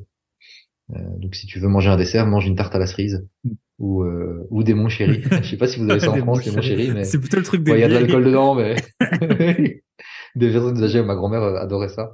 Mais voilà, la cerise, c'est vraiment un gros hack. Et puis sinon, tu te supplémentes, hein, fais Ok. simple. Magnésium, tryptophane, c'est vraiment essentiel. Ok. Et dernier point, je savais qu'on ferait un long épisode, mais c'est pas grave. Euh, les médicaments somnifères. Enfin, Ouais, peut-être, il y a peut-être faire un petit truc. Tu sais, il y a des plantes, là, je sais pas, euphytose, il y a un truc qui s'appelle comme ça. Je sais pas si en Belgique, souvent, c'est des, enfin, tu sais, il y a des trucs aux plantes, soi-disant, pour dormir, ou de la fleur de Bach. Il y a des gens qui prennent ça. Ça, c'est plutôt pour l'anxiété. Euh, ouais. euh, est-ce que des, Soulage le stress, favorise le sommeil, je vois la ouais, euphytose. Ils disent qu'il y a de l'aubépine, de la balotte, de la passiflore et de la valériane. Euh, oui, tout ça, c'est des choses qui aident, mais en fait, il faut avant tout avoir ce qu'on appelle une hygiène de sommeil qui est correcte, qui passe par ce que je t'ai partagé, en ok. fait. Les rythmes de sommeil, les cycles de sommeil, les rythmes circadiens. Et alors le soir, dormir dans un environnement totalement noir. À partir de un lumen de puissance lumineuse, c'est-à-dire la veilleuse de la webcam, de la multiprise, dans ta chambre, ça détruit le sommeil. Moi, j'ai des clients qui me disent, j'arrive pas à bien dormir malgré le coaching et qui laissent un peu de lumière passer au niveau du store ou du rideau. Et dans ce cas-là, et qui ne règle pas ce problème de lumière de la lampe, de la rue ou de la lumière de la lune, qui n'est autre que la lumière du Mhm. soleil qui se reflète dans la lune. Et dans ces cas-là, je leur dis, OK, on va faire quelque chose de très simple. Soit euh, je te rembourse totalement le coaching, l'accompagnement, à une condition, c'est que tu m'envoies une photo qui me prouve qu'il y a zéro lumière dans ta chambre pendant la nuit, donc il n'y a plus cette lumière de la lune ou de la lumière des lampadaires. Alors pour ce faire, soit tu remplaces les rideaux et tu mets des rideaux 100% occultants qui prennent une grande partie du mur, soit tu mets des sacs poubelles à la fenêtre, juste pour voir que ça fonctionne. Sacs poubelles noirs, scotchés, doublés. Si demain matin tu t'es pas réveillé en ayant mieux dormi, je te rembourse. Ok. J'ai jamais dû rembourser un seul client. Donc, vraiment, dormir dans le noir complet est beaucoup plus efficace. Tu peux prendre ces éléments-là, mais le problème, c'est que tu vas faire une espèce de dépendance Mhm. psychologique à te dire, j'ai besoin de ça, si j'ai pas ça, ça va pas Yes. aller. Moi, j'ai tendance à me dire, je prends le contrôle de ma vie. Mhm. Euh, J'adore être indépendant. Et donc, je me dis, dépendre d'un composant qui est fabriqué par une entreprise, peut-être qu'il y a mieux à faire. Ok. Alors, on pourrait me dire, oui, mais tu me dis de prendre des compléments alimentaires. Oui, mais en fait, alors, alimente-toi suffisamment pour Mhm. avoir du tryptophane, pour avoir du magnésium. Mais si tu peux pas le faire, alors prends des compléments alimentaires qui vont permettre à ton corps, qui vont permettre aux maçons d'avoir le sable, Mhm. le mortier, le sable, le ciment et l'eau pour fabriquer le mortier et faire le mur de Mhm. ta maison, en fait. C'est la même chose. Donne-toi les composés essentiels pour fabriquer les briques de ton sommeil. Ok, top. Et les médicaments, les purs, les durs, somnifères? Non, ça détruit le sommeil. Regarde les effets secondaires, insomnie, perte de sommeil, perte de mémoire. Au bout de 7 jours en général. Et ça, c'est... Alors, ça veut pas dire qu'il faut jamais en prendre. Certaines personnes qui vivent un traumatisme, un grave accident de voiture, des traumatismes, des agressions, la perte d'un proche, ça peut aider. Mais il faut revenir à la base qui est les 5 cycles de sommeil, un environnement. Il faut redevenir militaire. Alors tout ce que j'ai partagé, ça veut pas dire que moi j'applique ça de façon militaire tous les jours. Il y a des fois où j'ai beaucoup de boulot et je vais dormir 6 heures par nuit, 4h30 par nuit, mais je sais combien de temps je peux le faire pour tirer sur le fil et ensuite je redeviens militaire sur mon sommeil. Donc il faut redevenir militaire sur son sommeil en respectant bien les logiques de cycle de sommeil, de rythme circadien, etc. Et si vraiment il y a un traumatisme, il y a un gros problème, alors le prendre à dose vraiment pas homéopathique, mais sur une durée homéopathique et pas plus longtemps que la durée qui crée la dépendance, qui est écrite sur la notice de toute façon, Mais qui est qui super est court, en moyenne 7 jours. Ouais. 7 jours, ouais, 7 à 12 jours pour les plus soft. Donc ouais, vraiment. Ouais, c'est pareil. Il faut En vieillissant, tu commences à connaître des gens qui se disent pas dépendants, mais qui le sont clairement. Quoi. Si t'en prends tous les jours depuis mais ils le des savent, mois. mais oui, et le problème c'est que ça crée une dépendance psychologique et physiologique. Mm. Et le sevrage est beaucoup plus dur. Alors, pour les personnes qui prennent des médicaments somnifères, anxiolytiques, ce que je vous invite à faire, c'est vraiment à venir en Belgique. Parce qu'en Belgique, on a un truc génial depuis janvier ou février 2023. Vous venez voir un médecin belge et vous demandez un protocole de sevrage. Et en fait, le médecin vous donne un protocole de sevrage. Vous allez en pharmacie en Belgique et vous dites, voilà, le médecin m'a donné un protocole de sevrage sur 12 semaines. Et le médecin, sur base du médicament, va vous faire une préparation. Le pharmacien, une préparation dans son laboratoire, parce que les pharmaciens sont habilités à faire des préparations. Ce sont des chimistes, hein, les pharmaciens. Et ils vont faire un dosage progressif qui va diminuer de 12 sur 12, si c'est un sevrage sur 12 jours. Ça va passer à 11 sur 12, la dose, et puis 10 chaque semaine. Et petit à petit, vous allez vous débarrasser de ça. En France, de ce que je sais, ça n'existe pas encore. Mais en Belgique, ils l'ont fait. Donc, si vous prenez des médicaments, vous voulez vous sevrer, mettez en place ce que je vous ai enseigné, entre autres dans le podcast, et venez en Belgique vous faire voir par un médecin. Vous allez payer la consultation peut-être plein pot, mais je pense une que consultation plein pot en Belgique, je crois que c'est 60 le euros. sommeil, et en fait, du coup, on peut basculer un peu sur ton business, mais le sommeil, c'est une grave douleur. C'est quand les gens ils ont des problèmes, ils y pensent des heures par jour, à la fois quand ils sont dans leur lit, à la fois dans les conséquences. Donc, à mon avis, n'importe qui a des problèmes de sommeil, il irait jusqu'en Belgique, bien entendu. Et je pense que du coup, ça fait un bon business entre guillemets pour toi, parce que la douleur, elle est immense, quoi. Enfin, la douleur d'un manque de sommeil. Autant t'es trop gros, tu sais que tu veux maigrir, ou alors tu veux faire du sport, mais c'est pas des douleurs qui sont à court terme aussi dérangeantes que le sommeil, qui est quasiment une des pires, quoi, avec les addictions vraiment aux drogues et tout ça.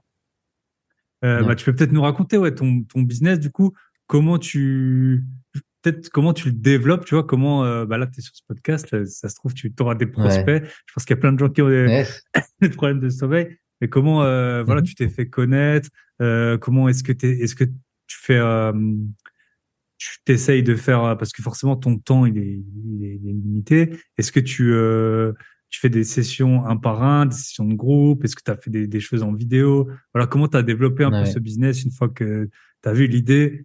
L'idée, je pense qu'elle fait consensus, quoi. Tout le monde a besoin de bien dormir. Les répercussions, elles sont énormes. Peut-être, voilà, comment tu t'es dit, comment je développe ça? Comment je développe mon activité? Alors, j'ai beaucoup tâtonné. J'avais lancé au début une boutique e-commerce de produits, dont des lampes de luminothérapie, des lunettes anti-lumière bleue, que j'ai arrêté parce que j'aimais pas trop l'e-commerce. Et en fait, là où je trouve le plus souvent des clients, c'est dans des podcasts comme celui-ci. Clairement. Parce que les gens, les personnes qui nous écoutent, j'apporte quand même des éléments concrets dont je suis certain ils n'ont pas entendu tout ce dont j'ai parlé ailleurs. Alors peut-être qu'ils ont déjà entendu parler des choses, oui, les cycles de sommeil, ce genre de choses. Mais un discours là je répète ce que mes clients me disent, un discours aussi cohérent qui rend les choses aussi simples, ils n'ont jamais entendu. Surtout pas de la bouche des médecins. Donc ça c'est un énorme canal d'acquisition pour moi, les podcasts. D'autant plus qu'on prend le temps d'expliquer, de se parler, donc il y a vraiment quelque chose qui est génial par rapport à ça. Alors, moi, ce que j'adore faire, c'est travailler en one-one, en individuel avec mes clients. En établissant systématiquement, j'établis un profil de dormeur sur mesure, qui me permet d'identifier tout ce qui ne va pas au niveau du sommeil. Et puis, sur base de ça, j'établis un plan de récupération, un calendrier de sommeil, et on se voit une fois par semaine, alors en Zoom, ou si c'est en Belgique, à Bruxelles, alors on peut se voir en physique, en réel, pour établir le protocole. Et en plus de ça, je fournis des produits, donc je fournis les lunettes anti-lumière bleue que j'ai créées, de la luminothérapie également que je fais livrer chez le client, les compléments alimentaires dont on a parlé, tryptophane, magnésium, etc. Enfin, je fais vraiment que l'expérience soit globale et que le client n'ait rien à faire à part se faire accompagner et surtout chez lui, tout ce qui est nécessaire. Et ça va vraiment brasser tous les aspects du sommeil, le matelas, la position de sommeil, l'apnée du sommeil, enfin tout ça, tout ça. Alors pour le développement, aujourd'hui je fais des accompagnements de groupe. Quand je fais des masterclass dans des communautés, je fais toujours une offre à la fin où je propose une formation de groupe ou alors du one-one de l'individuel. Et puis sinon, ce sont très classiquement ce que dans le business on appelle des appels.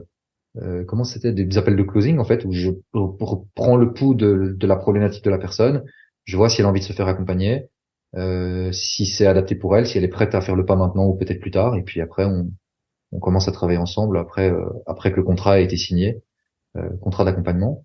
Et tout ce que j'offre comme connaissance, le plan de récupération, il est enregistré en visio, il est également sous forme de plan écrit et il est partageable dans le cocon familial et le cercle proche d'amis. Parce que j'ai aussi un peu une mission presque, L'intérêt public. comment dire, sociétale, ouais, d'intérêt public. C'est une fois que tu comprends comment fonctionnent les cycles de sommeil, l'impact de ta génétique sur ton sommeil, et tu peux l'identifier auprès de tes proches. Et donc, aussi créer une équipe. Il y a des personnes qui sont plutôt du matin, des personnes plutôt du soir. Ben, dans ton couple, typiquement, si ta compagne est plutôt du matin et toi, t'es plutôt du soir, eh bien, elle va plutôt gérer des tâches le matin, là où toi, tu sais qu'il y a personne dans ton cerveau avant 11 heures du matin. Et elle, le soir, elle est fatiguée, ben, c'est toi qui vas prendre le relais le soir. Ce qui fait que vous êtes une équipe qui est toujours à 100% de niveau d'énergie, même si vous êtes à deux. Et même s'il y a des moments où toi, tu es à 50% et elle est à 150%. Mais la moyenne est toujours à 100, en fait, tout au long de la journée. Donc, c'est toutes des choses comme ça. Et puis voilà. Alors, je fais aussi des accompagnements, des coachings pour des entreprises, des ateliers, jusqu'à 10 personnes. Et là, j'enseigne les clés du sommeil également, avec des suivis derrière, en individuel aussi, si c'est souhaité. Donc là, ce sont des packages.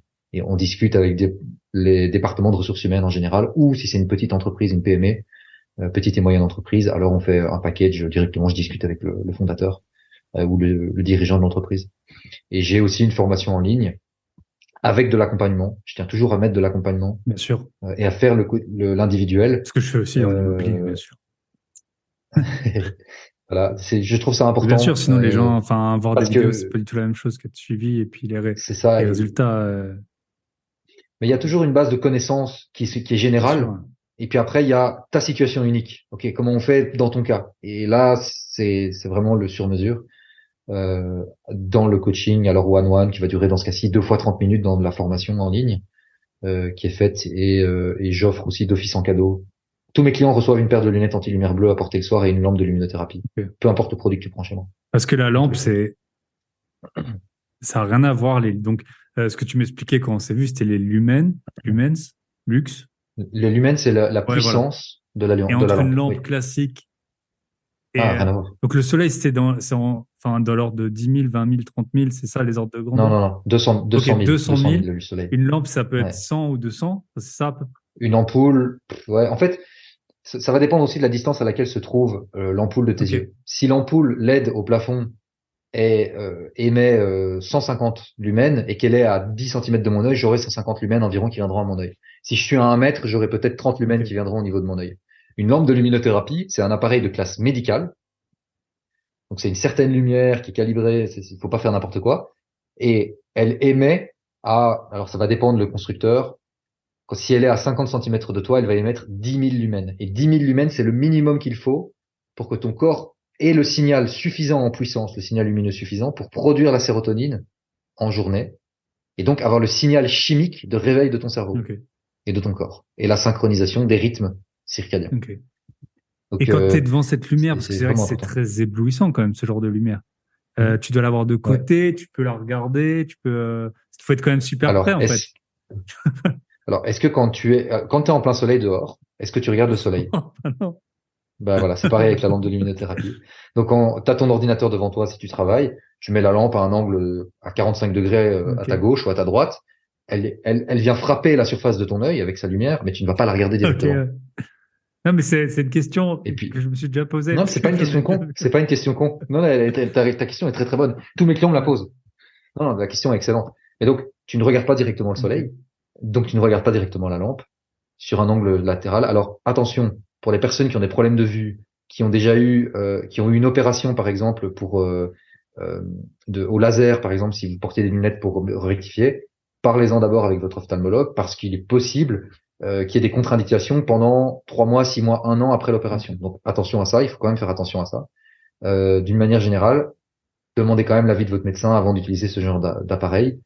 Mais si vous n'avez pas de problème au niveau des yeux, il n'y a pas trop de risque, mais demandez toujours un avis, c'est une bonne chose.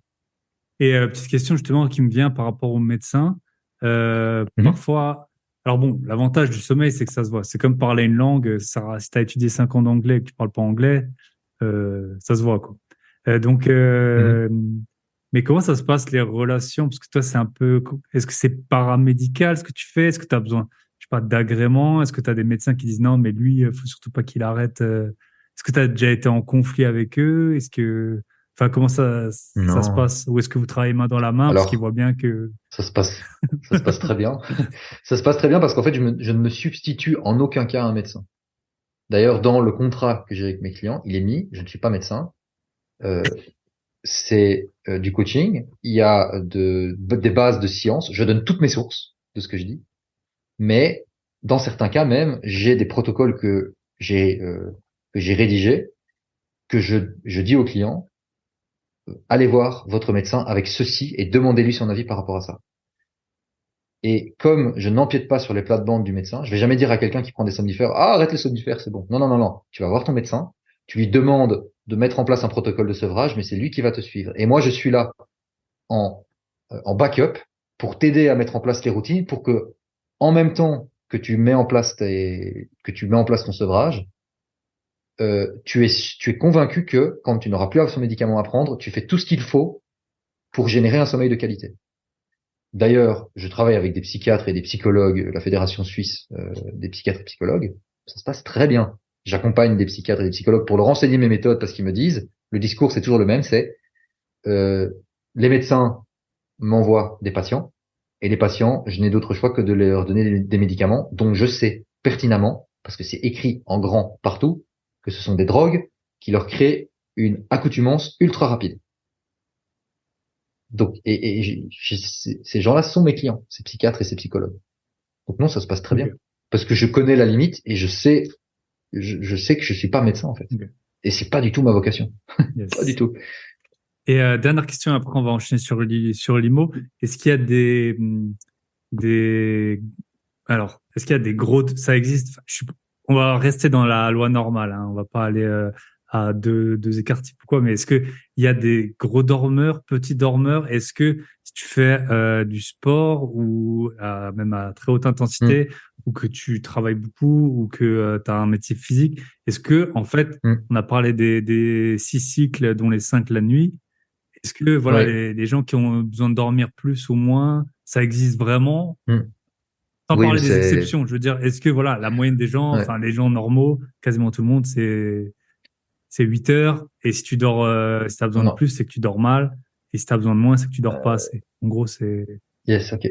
Mm. Bah alors, la moyenne pour les êtres humains, c'est 5 cycles de 1h30. Donc c'est 7h30 de sommeil. Tu comptes 15 minutes pour t'endormir, 15 minutes pour te réveiller, ça fait 8 heures. Pendant la nuit, au moment où tes rythmes circadiens créent l'envie de dormir, dont on a parlé au tout début de l'épisode. Euh, pour une personne sédentaire, une personne qui fait du sport modérément, qui est un peu active physiquement, mais voilà, 5 cycles vont suffire par période de 24 heures. Tu prends un athlète de haut niveau, tu prends une personne, un couvreur sur les toits, qui doit faire attention de ne pas tomber, qui a un travail physique à porter des charges lourdes, il va avoir besoin de 6 cycles de sommeil, idéalement. Alors, ça peut prendre plusieurs formes, ça peut prendre la forme de 5 cycles la nuit, plus une demi-heure, 45 minutes l'après-midi, voire même 1 heure et demie, un cycle complet.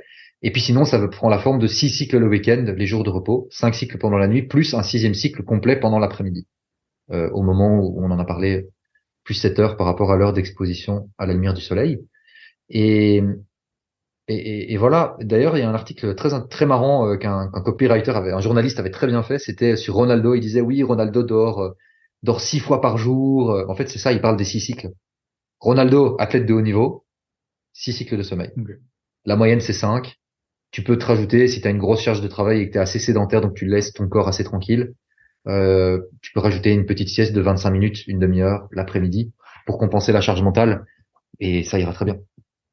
Mais alors, si tu descends à 6 heures, donc 4 cycles de sommeil, 3 nuits d'affilée, c'est l'équivalent en termes de capacité cognitive, de réflexe, donc de mémorisation, de capacité de retrouver des informations dans ton cerveau, à ne pas avoir dormi pendant 24 heures. Sauf que tu ne t'en rends pas compte. Ok. 3 nuits d'affilée, 6 heures. C'est la moyenne pour très certainement la plupart des personnes qui nous écoutent. Donc, essayez de dormir 5 cycles, appliquez ce que je vous ai enseigné dans ce podcast.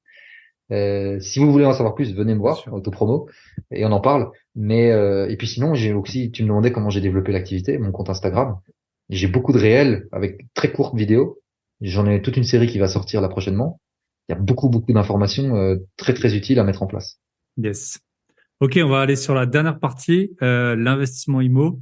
Donc, tu as dit, tu as commencé, tu as eu le déclic à 11 ans pour des conséquences, des causes qui sont fâcheuses.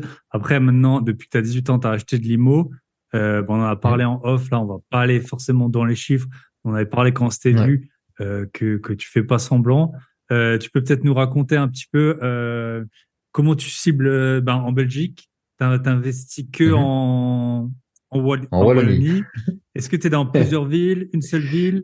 Ouais. Tu m'avais parlé Ouais. d'un truc que je savais pas, c'est qu'on peut vendre des chambres cadastrées Ouais. en Belgique. Ouais, c'est canon ça. Peut-être tu peux raconter un Bah, peu ça.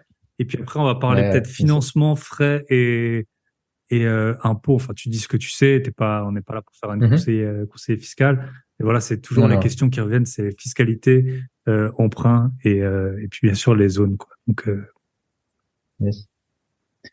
Euh, ok. les zones. Alors, les Ouais. zones. Moi, c'est Wallonie. Bruxelles, j'aime pas parce qu'il y a de plus en plus de règles urbanistiques. C'est pénible. Avoir un permis, tu comptes juste pour avoir une réponse de oui, ça passerait ou ça passerait pas. T'as 6 mois minimum. Et ça dépend les coins. Dans certains cas, ils sont à 1 an ou 1 an et demi. Juste pour te dire, votre dossier est complet et ça passerait. Bruxelles, on oublie. Non, Wallonie, c'est top pour ça. En plus, il y a des super beaux coins, des très chouettes villes comme Namur, Mons, Liège. C'est les endroits vraiment, je pense, à plébisciter. Éventuellement des plus petites villes comme Gembloux, mais c'est 30 000 habitants, donc c'est assez petit. Surtout pour les Français qui ont l'habitude de beaucoup plus grosses villes. Oui, Namur, c'est une grosse ville en Belgique et c'est 200 000 Mm. habitants, hein. Donc les échelles sont pas Oui, les mêmes. oui, oui, mais il y a quand même Euh, du monde. Hein, il y a quand même du monde. C'est quand même dense, oui, quoi. oui, il y a du Ouais. monde, il y a du monde, oui, bien sûr, bien sûr. Euh, alors, Louvain-la-Neuve aussi, parce que c'est une ville étudiante. Et en fait, à Louvain-la-Neuve, il y a un truc assez canon, c'est que quand la ville a été créée, ils ont fait des appartements de entre 8 et 12 chambres, et chaque chambre est une unité cadastrale. C'est un peu comme des box de garage. Tu aurais un énorme garage, un hangar dans lequel tu as mis toutes des box avec des portes en métal, et chaque garage peut être vendu indépendamment. Et ben, ils ont fait la même chose avec les chambres. Et d'ailleurs, je suis convaincu, il faut que je teste ce truc-là, ça fait 6 mois que je me le dis, il faut que je le teste, de faire des colocations et de cadastrer chaque chambre, et de revendre chaque chambre à la découpe. Parce que si tu fais une chambre dans un appartement, 4 chambres dans une Mm. ville, tu prends un quart de la cuisine, enfin des parties communes que tu divises avec un géomètre expert. Mais du coup, au lieu d'avoir un appartement, je dis n'importe quoi, qui coûte 300 000 euros, tu divises ça par 4. Peut-être que tu peux revendre l'ensemble 340 000 euros, Mm. tu vois, et générer 10 000 euros par chambre. Et le ticket d'entrée pour un investisseur qui achèterait peut-être un studio, bah, il pourrait peut-être se retourner vers une chambre en colocation, tu vois. Et donc je me dis, ah, il y a peut-être un truc à faire à ce niveau-là, puisqu'il y a une ville entière qui s'appelle Louvain-la-Neuve. Allez voir, Louvain-la-Neuve. C'est des chambres cadastrées, ça se vend environ entre 85 000 euros et 100 000 euros la chambre, dans un appartement de 12. Et je peux te dire, c'est pas du haut niveau, hein. C'est encore les blocs apparents qui ont été repeints au fil des années. Et le sol, c'est du vieux lino, enfin c'est vraiment, C'est des étudiants qui font des beuveries, en fait, hein. Et la ville, c'est que ça. Donc, je me dis, il y a un truc à faire là-dessus. S'il y a des gens qui veulent s'y essayer, moi, je pense que je vais essayer de voir, de recadastrer et voir si ça marche. Si des studios peuvent se vendre, pourquoi pas des chambres? Ouais, si Avec un rendement c'est 5-6% légalement net. possible, mais la preuve que ça l'est, si ça se C'est fait, légalement. si ça se fait. Ah oui, mais j'en ai parlé avec mon notaire, il m'a dit, je vois pas où il y a un marché, mais pourquoi pas? Oui, c'est vrai que si vous la neuve, c'est le cas, pourquoi Parce pas? que souvent, enfin, tu me coupes si enfin, après ça, tout le monde connaît souvent que un peu ces marchés, mais l'immobilier en Belgique, il est quand même globalement plus cher qu'en France on va dire, à taille de ville équivalente ou à attractivité. Il n'y a pas d'appartement En à dehors, 50 000 euros. hors C'est assez Paris. rare à, Ah, bah, les tickets d'entrée sont plus élevés, en tout cas de ce dont j'ai l'impression. dans les appartements. Alors ouais, hors Paris et Ouais, Lyon et ouais. toutes ces grosses villes, parce que là, les prix sont démentiels. Des appartements à 50 000, ça va dépendre de l'État. Mais si, tu peux en trouver. Mais tu vas un peu être en dehors tu vas dans des toutes petites villes, Ok, en fait. Tu vas dans des bleds de 4-5 000 habitants. Mais si, ça peut se ok. trouver, clairement. Oui, oui, si, des maisons. Mais j'ai des amis investisseurs qui investissent du côté de Charleroi. Ils vont te trouver des baraques qui ont la toiture. La baraque a brûlé. Les gens ont touché l'argent d'assurance. Ils vont acheter la maison 20 000 euros. Ils vont faire grosso modo entre 80 et 100 000 euros de travaux et ils vont rentrer 1 000 euros par mois. Mm, Donc ils sont à du 8% et sans colocation, hein, juste en location nue, sans les mm. meubles ni rien. Donc je sais pas si le ticket d'entrée Ok. est vraiment Ce dont aussi j'avais élevé que l'impression, mais ça. après, je connais pas bien le Si tu marché. vas à Mons, si tu vas à Mons, maison mitoyenne de façade, dans un état à rénover où tu mets 80 000 euros de travaux, tu achètes la maison 80 000 euros, tu rajoutes les frais. En Wallonie, tu vas rajouter 12%, donc tu vas être à 100 000 euros d'achat. Tu peux monter une colocation et avoir un cash flow de 300-400 euros par mois sans trop forcer. Ok. Ouais. Donc pour 180 000 euros, t'as combien de chambres? Trois chambres? Non, Quatre 4. chambres, ok. T'aménages le grenier, tu Mm, divises en deux ok. et tu mets 2 salles de bain, enfin 2 salles de douche. Et quand tu fais ce genre de choses, t'as besoin de permis pour diviser, rajouter des chambres? Non, tant que tu touches pas à la structure porteuse du bâtiment, il n'y a pas Ok. besoin de permis. Alors, en Belgique, tu es obligé, quand tu fais des travaux, de faire une déclaration pour qu'ils viennent. En Belgique, c'est particulier la taxation parce que on a ce qu'on appelle une taxation sur le revenu cadastral. Mm, C'est-à-dire que en 1970, ils ont estimé que le revenu de la maison était d'environ 500 euros par an et ils multiplient ça par un index mm. depuis 50 ans. Mais en fait, tu te retrouves avec des maisons aujourd'hui qui sont dans leur jus, maisons papy-mamie, qui ont toujours été entretenues correctement, qui ont un revenu cadastral de 400 euros, ce qui fait qu'en taxation, concrètement, tu vas peut-être payer avec l'index 1200 euros par an de taxes. Alors, tu as une deuxième taxation qui s'appelle le précompte, qui est une double taxe, mais qui peut être assez faible. Et donc, le but du jeu, là, pour l'instant, pour les investisseurs en Wallonie, c'est de trouver des maisons avec un revenu cadastral assez modeste, de faire des travaux d'amélioration du bien, et ensuite de mettre en location. Et ils essaient de garder le revenu cadastral le plus bas possible.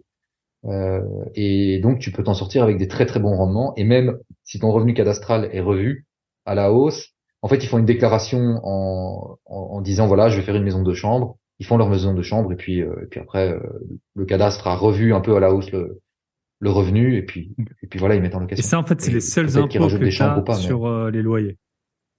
euh, Ce revenu, ça ne vient pas se rajouter à tes oui, oui, revenus, ça ne vient pas se rajouter à à ton. tes Non, revenus. non, non. Le chiffre d'affaires généré par la maison ne vient pas se rajouter à tes revenus. Non. C'est le revenu cadastral. Donc moi, ma déclaration de contribution, tu prends tous les biens que j'ai, qui ont un revenu cadastral qui a été défini à une époque, qui est indexé, et tu prends le précompte.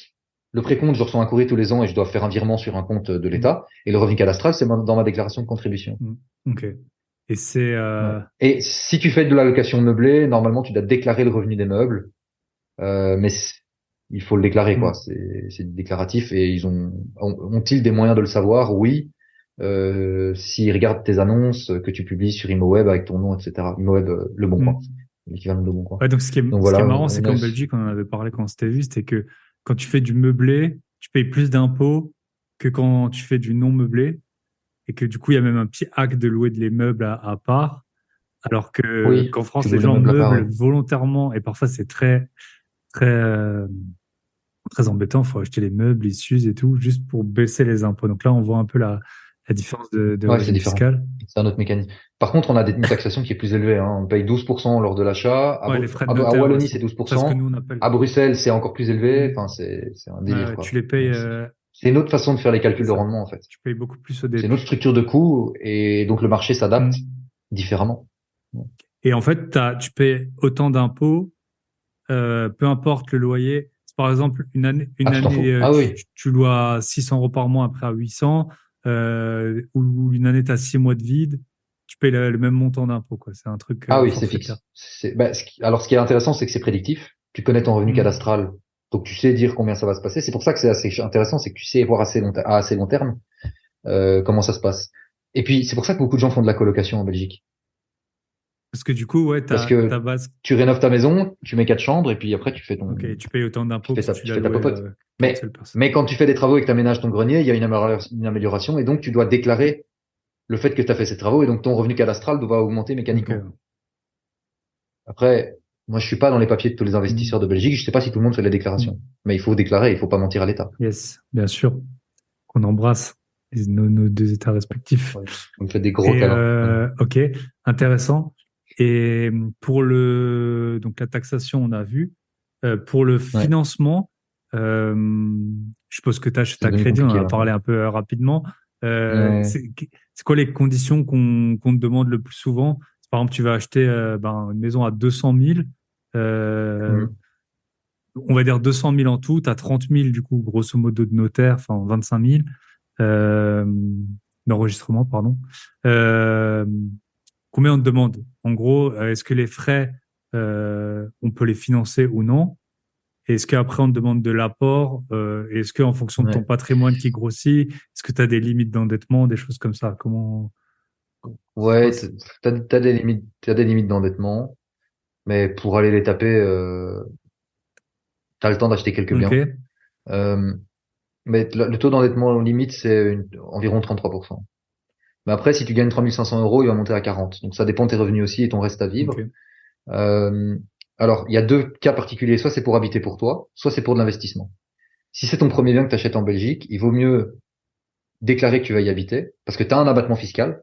Donc tu vas payer moins d'impôts à l'achat. Si d'aventure, alors il y a des conditions, hein, en Wallonie par exemple, tu dois rester habité 3 ans dedans, te domicilier dedans et tu peux pas le mettre en location, enfin tu dois habiter dedans.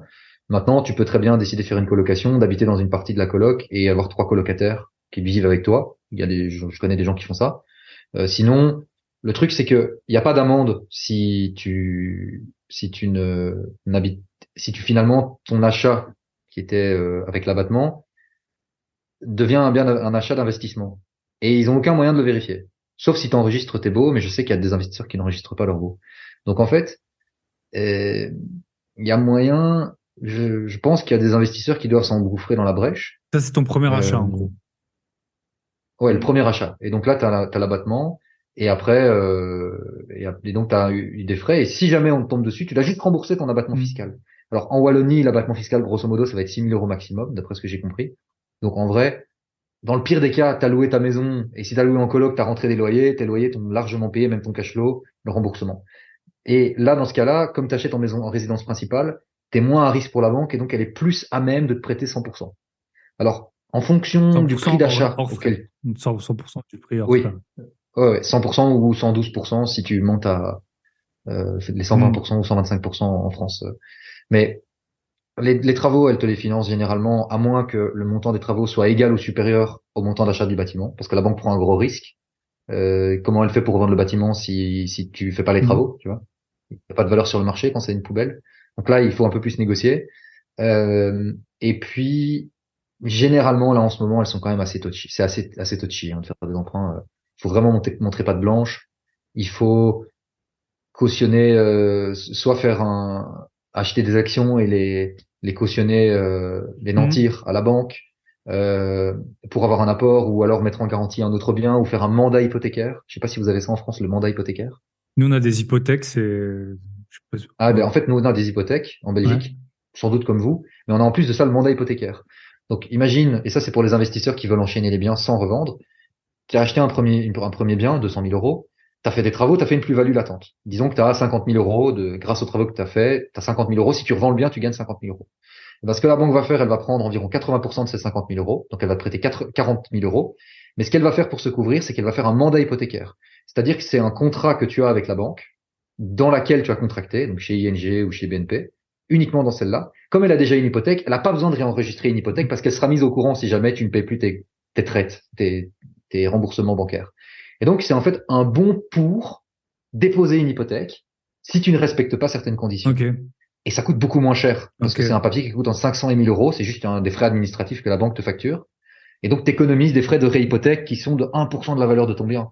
Donc, ton bien à 200 000 euros, ben, si tu dois l'hypothéquer une deuxième fois, tu repayes 2000 balles. Tandis que le mandat hypothécaire, tu vas payer seulement 500 ou 1000 euros en fonction du bien. Ok. Donc, tu fais une petite économie. Ça, c'est pas mal. Et puis après, Et du coup, ouais, tu peux après, te financer comme ça, en fait, ouais, tu peux te refinancer comme ça. Maintenant, généralement, ce qu'on fait, c'est qu'on fait un peu une analyse avant en se disant, OK, c'est quoi ma stratégie sur plusieurs biens? Là, je vais placer de l'apport, du cash que je vais déposer chez le notaire, voilà, pour payer une partie des Mhm. frais. Et tu fais un peu une stratégie jusqu'à une visibilité au loin de 3 acquisitions.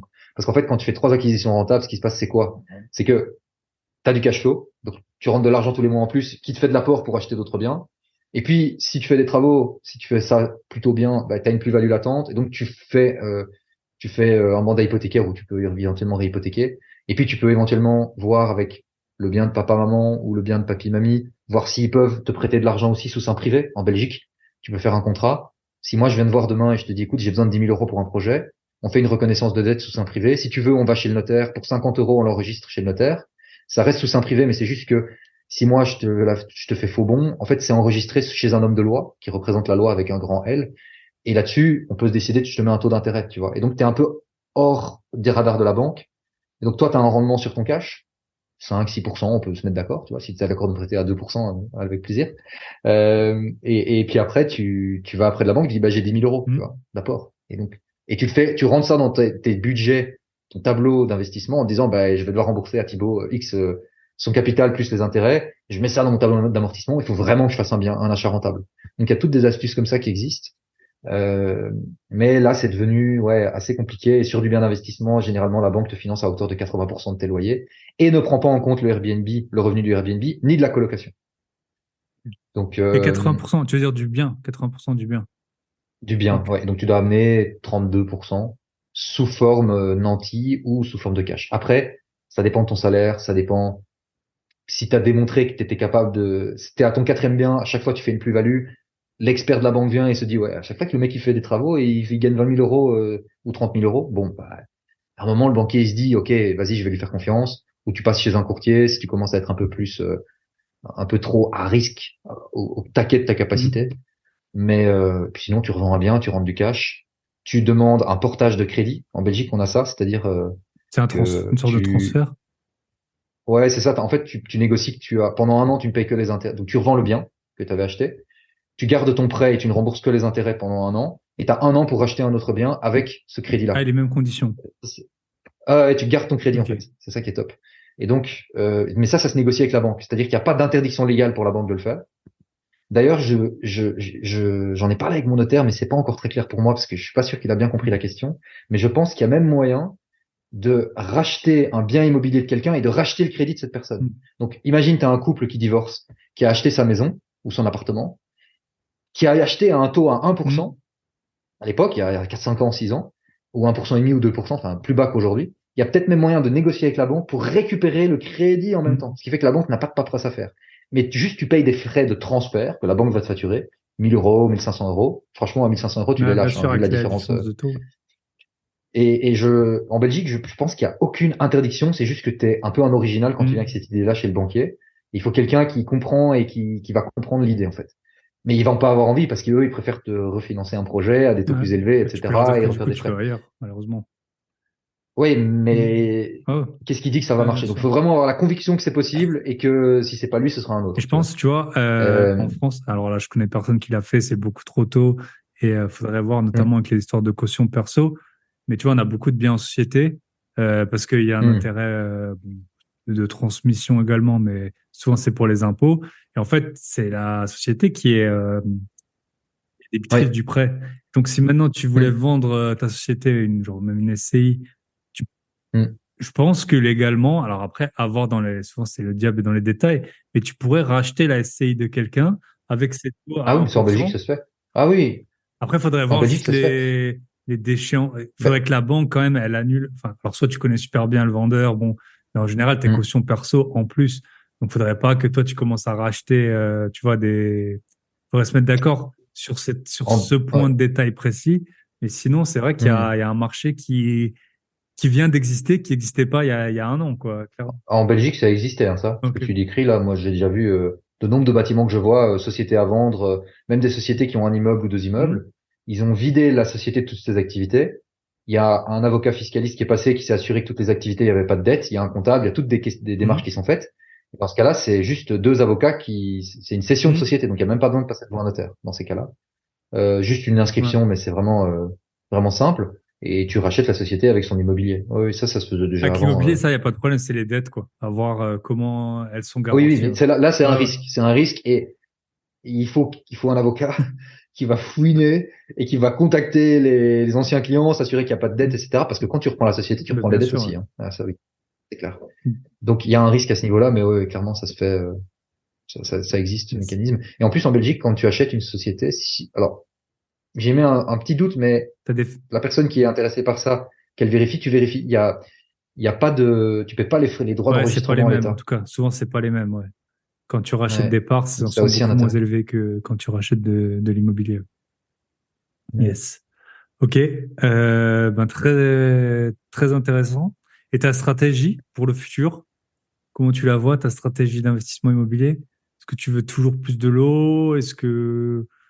Voilà, est-ce que tu veux Bah en là, vendre? Tu veux assainir? Tu veux aller sur des biens un ouais. peu plus luxueux ou qui ont plus de valeur chacun d'entre eux et puis en gérer moins? Euh, Hmm. Ben là, pour l'instant, je suis dans une logique j'ai racheté là deux maisons, enfin une maison paysanne, une ancienne petite ferme où en fait il y a deux numéros de police et un garage. Je vais voir s'il y a moyen de faire un espace pour une profession libérale. J'aime bien les biens comme ça où je peux les rediviser et faire une plus-value. L'achat-revente m'intéresse pas mal. J'ai peut-être bien envie de m'y tenter. Et j'aime beaucoup les entrepôts. Parce que l'entrepôt en Belgique, le locataire paie pas. En Belgique, il faut maximum 6 mois pour mettre un locataire dehors. C'est pas comme en France où un squatter, tu peux pas le mettre dehors et tu dois le payer le pour jour. rester. D'ailleurs, anecdote, j'ai vu un truc trop malin.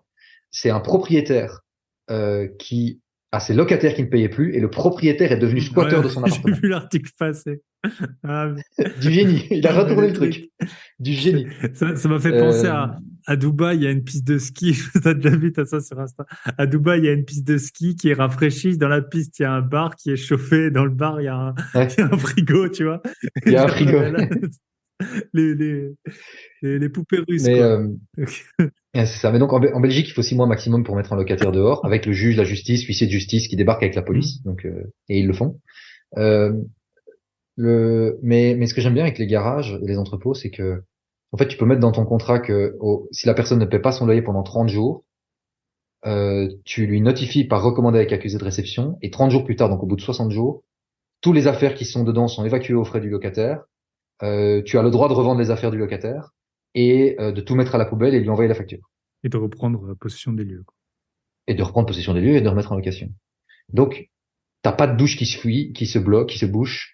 T'as pas enfin, de problème. D'ailleurs, j'ai Enfin, une qu'est-ce qui fuite va dans abîmer? Des mes blocs? appartements plus tard qu'aujourd'hui. Mais heureusement, j'ai des Ouais, ben gestionnaires voilà. qui ont bien géré le truc. Ouais. Mais tu vois, et donc ça me plaît pas mal. En plus de ça, il y a moyen de racheter des lots en entier. Donc là, je suis en train de voir peut-être soit pour en racheter tout seul, soit voir m'associer avec des gens qui ont de l'argent à placer que je connais. Et là, on irait cash parce que l'affaire est vraiment trop belle. Euh, donc voilà, c'est un peu ça. En dehors des grosses villes, moi j'aime bien une ville qui s'appelle Gembloux. Le Namuroa, c'est chouette aussi. Et alors, j'ai bien envie de m'essayer à racheter de la forêt et de faire des tiny houses dedans. Hmm. Parce que la forêt, il y a des choses à faire là-dessus. Parce que le terrain a de la valeur, les arbres ont de la valeur aussi.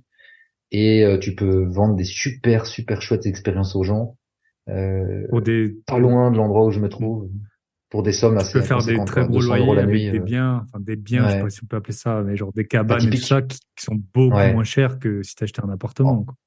en fait, Airbnb, il y a une prime à l'originalité et à Hmm. l'expérience. Et au plus tu rends, tu fournis c'est un peu ça s'appelle du glamping. C'est du camping Hmm. glamour. C'est l'endroit où tu viens avec tes enfants ou avec ta compagne et tu viens passer un moment de déconnexion, en fait. Et comme, inflation oblige, perte de pouvoir d'achat, les gens ont moins d'argent pour voyager, ils vont se déplacer de Bruxelles jusque dans le Namurois pour vivre une expérience dans un lieu qui est hors du temps, qui est dans la forêt où tu dors avec une biche qui va passer devant ta fenêtre en fait. Tu vois. Et un bain nordique chauffé au poêle à bois, voilà, et manger une pizza sur une terrasse au milieu des feuilles d'arbres qui tombent. Enfin, c'est un côté un peu magique avec la brume, etc. Ça, j'ai vraiment envie de tester. Je sais que c'est de l'hôtellerie en termes de gestion, j'en ai conscience, mais ça m'attire trop. Donc voilà, grosso modo, des biens de campagne à diviser, à revendre ou à garder s'ils sont patrimoniaux, bien isolés, mes bâtiments, bien isolés, le plus possible. Et puis des hangars, des entrepôts et de la typique avec du Airbnb. Yes, bah écoute, ça fait pas mal de projets. Si on veut te contacter, Instagram, Insta, c'est le plus simple. Ouais. comment c'est Tu exactement tapes ton Insta? Tu peux y appeler? alors Valentin Gentil, donc Valentin la fête des amoureux, gentil l'opposé de méchant. Ça invente pas un nom comme ça. Hein. Et puis et puis c'est mon vrai nom de famille sur le passeport. Et puis sinon, sur Instagram, tu peux taper aussi mon coach du sommeil. Euh, et puis tu me trouveras. Un show avec une barbe et une chemise blanche. Yes. T'es super connu. Hein. Tu sais que depuis que je t'ai vu, j'ai parlé de toi quelques fois et tout le monde te connaissait. Tout Ah ouais? le monde te Ah, trop connaissait. bien. Ouais. Donc, alors que Ouais, moi, c'est génial. vrai que j'avais jamais pensé à qu'il pouvait y avoir des coachs en sommeil. Euh, Ouais, on est très peu nombreux. Hein. On est très peu nombreux. J'en connais 4 dans le monde, dont 2 UK et États-Unis. hmm. Ok. Ouais. Eh ben, écoute, ça m'a fait super plaisir. Félicitations, bah, du coup, pour toutes tes activités. Et puis, j'espère qu'on se reverra.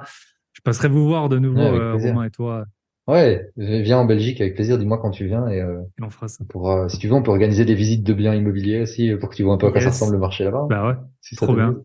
Trop bien. Et Romain ou chez moi en fonction des projets qu'on a. Ça marche. Bah écoute, on fera ça. Et on vend les places, Trop cool. 997 € la journée de visite. Vous pouvez nous rejoindre. Écrivez à Valentin. On divisera en deux. On vous invite au resto, vous inquiétez pas. Bah, sur ce, bonne soirée. À très bientôt. Bye Bonne bye. soirée. Et voilà, on arrive au terme de cet épisode, j'espère. Voilà, il était long, 1h51, c'est peut-être un record. J'espère qu'il vous a plu, que vous avez pris des notes. Je vous souhaite une très bonne semaine. Prenez soin de vous, prenez soin de votre sommeil, prenez soin de vos proches et de vos gros billets. Et si vous voulez vraiment prendre soin de vos gros billets, allez sur mon site www.grosbillets.com. Bonne semaine à tous et à très bientôt. Bye bye.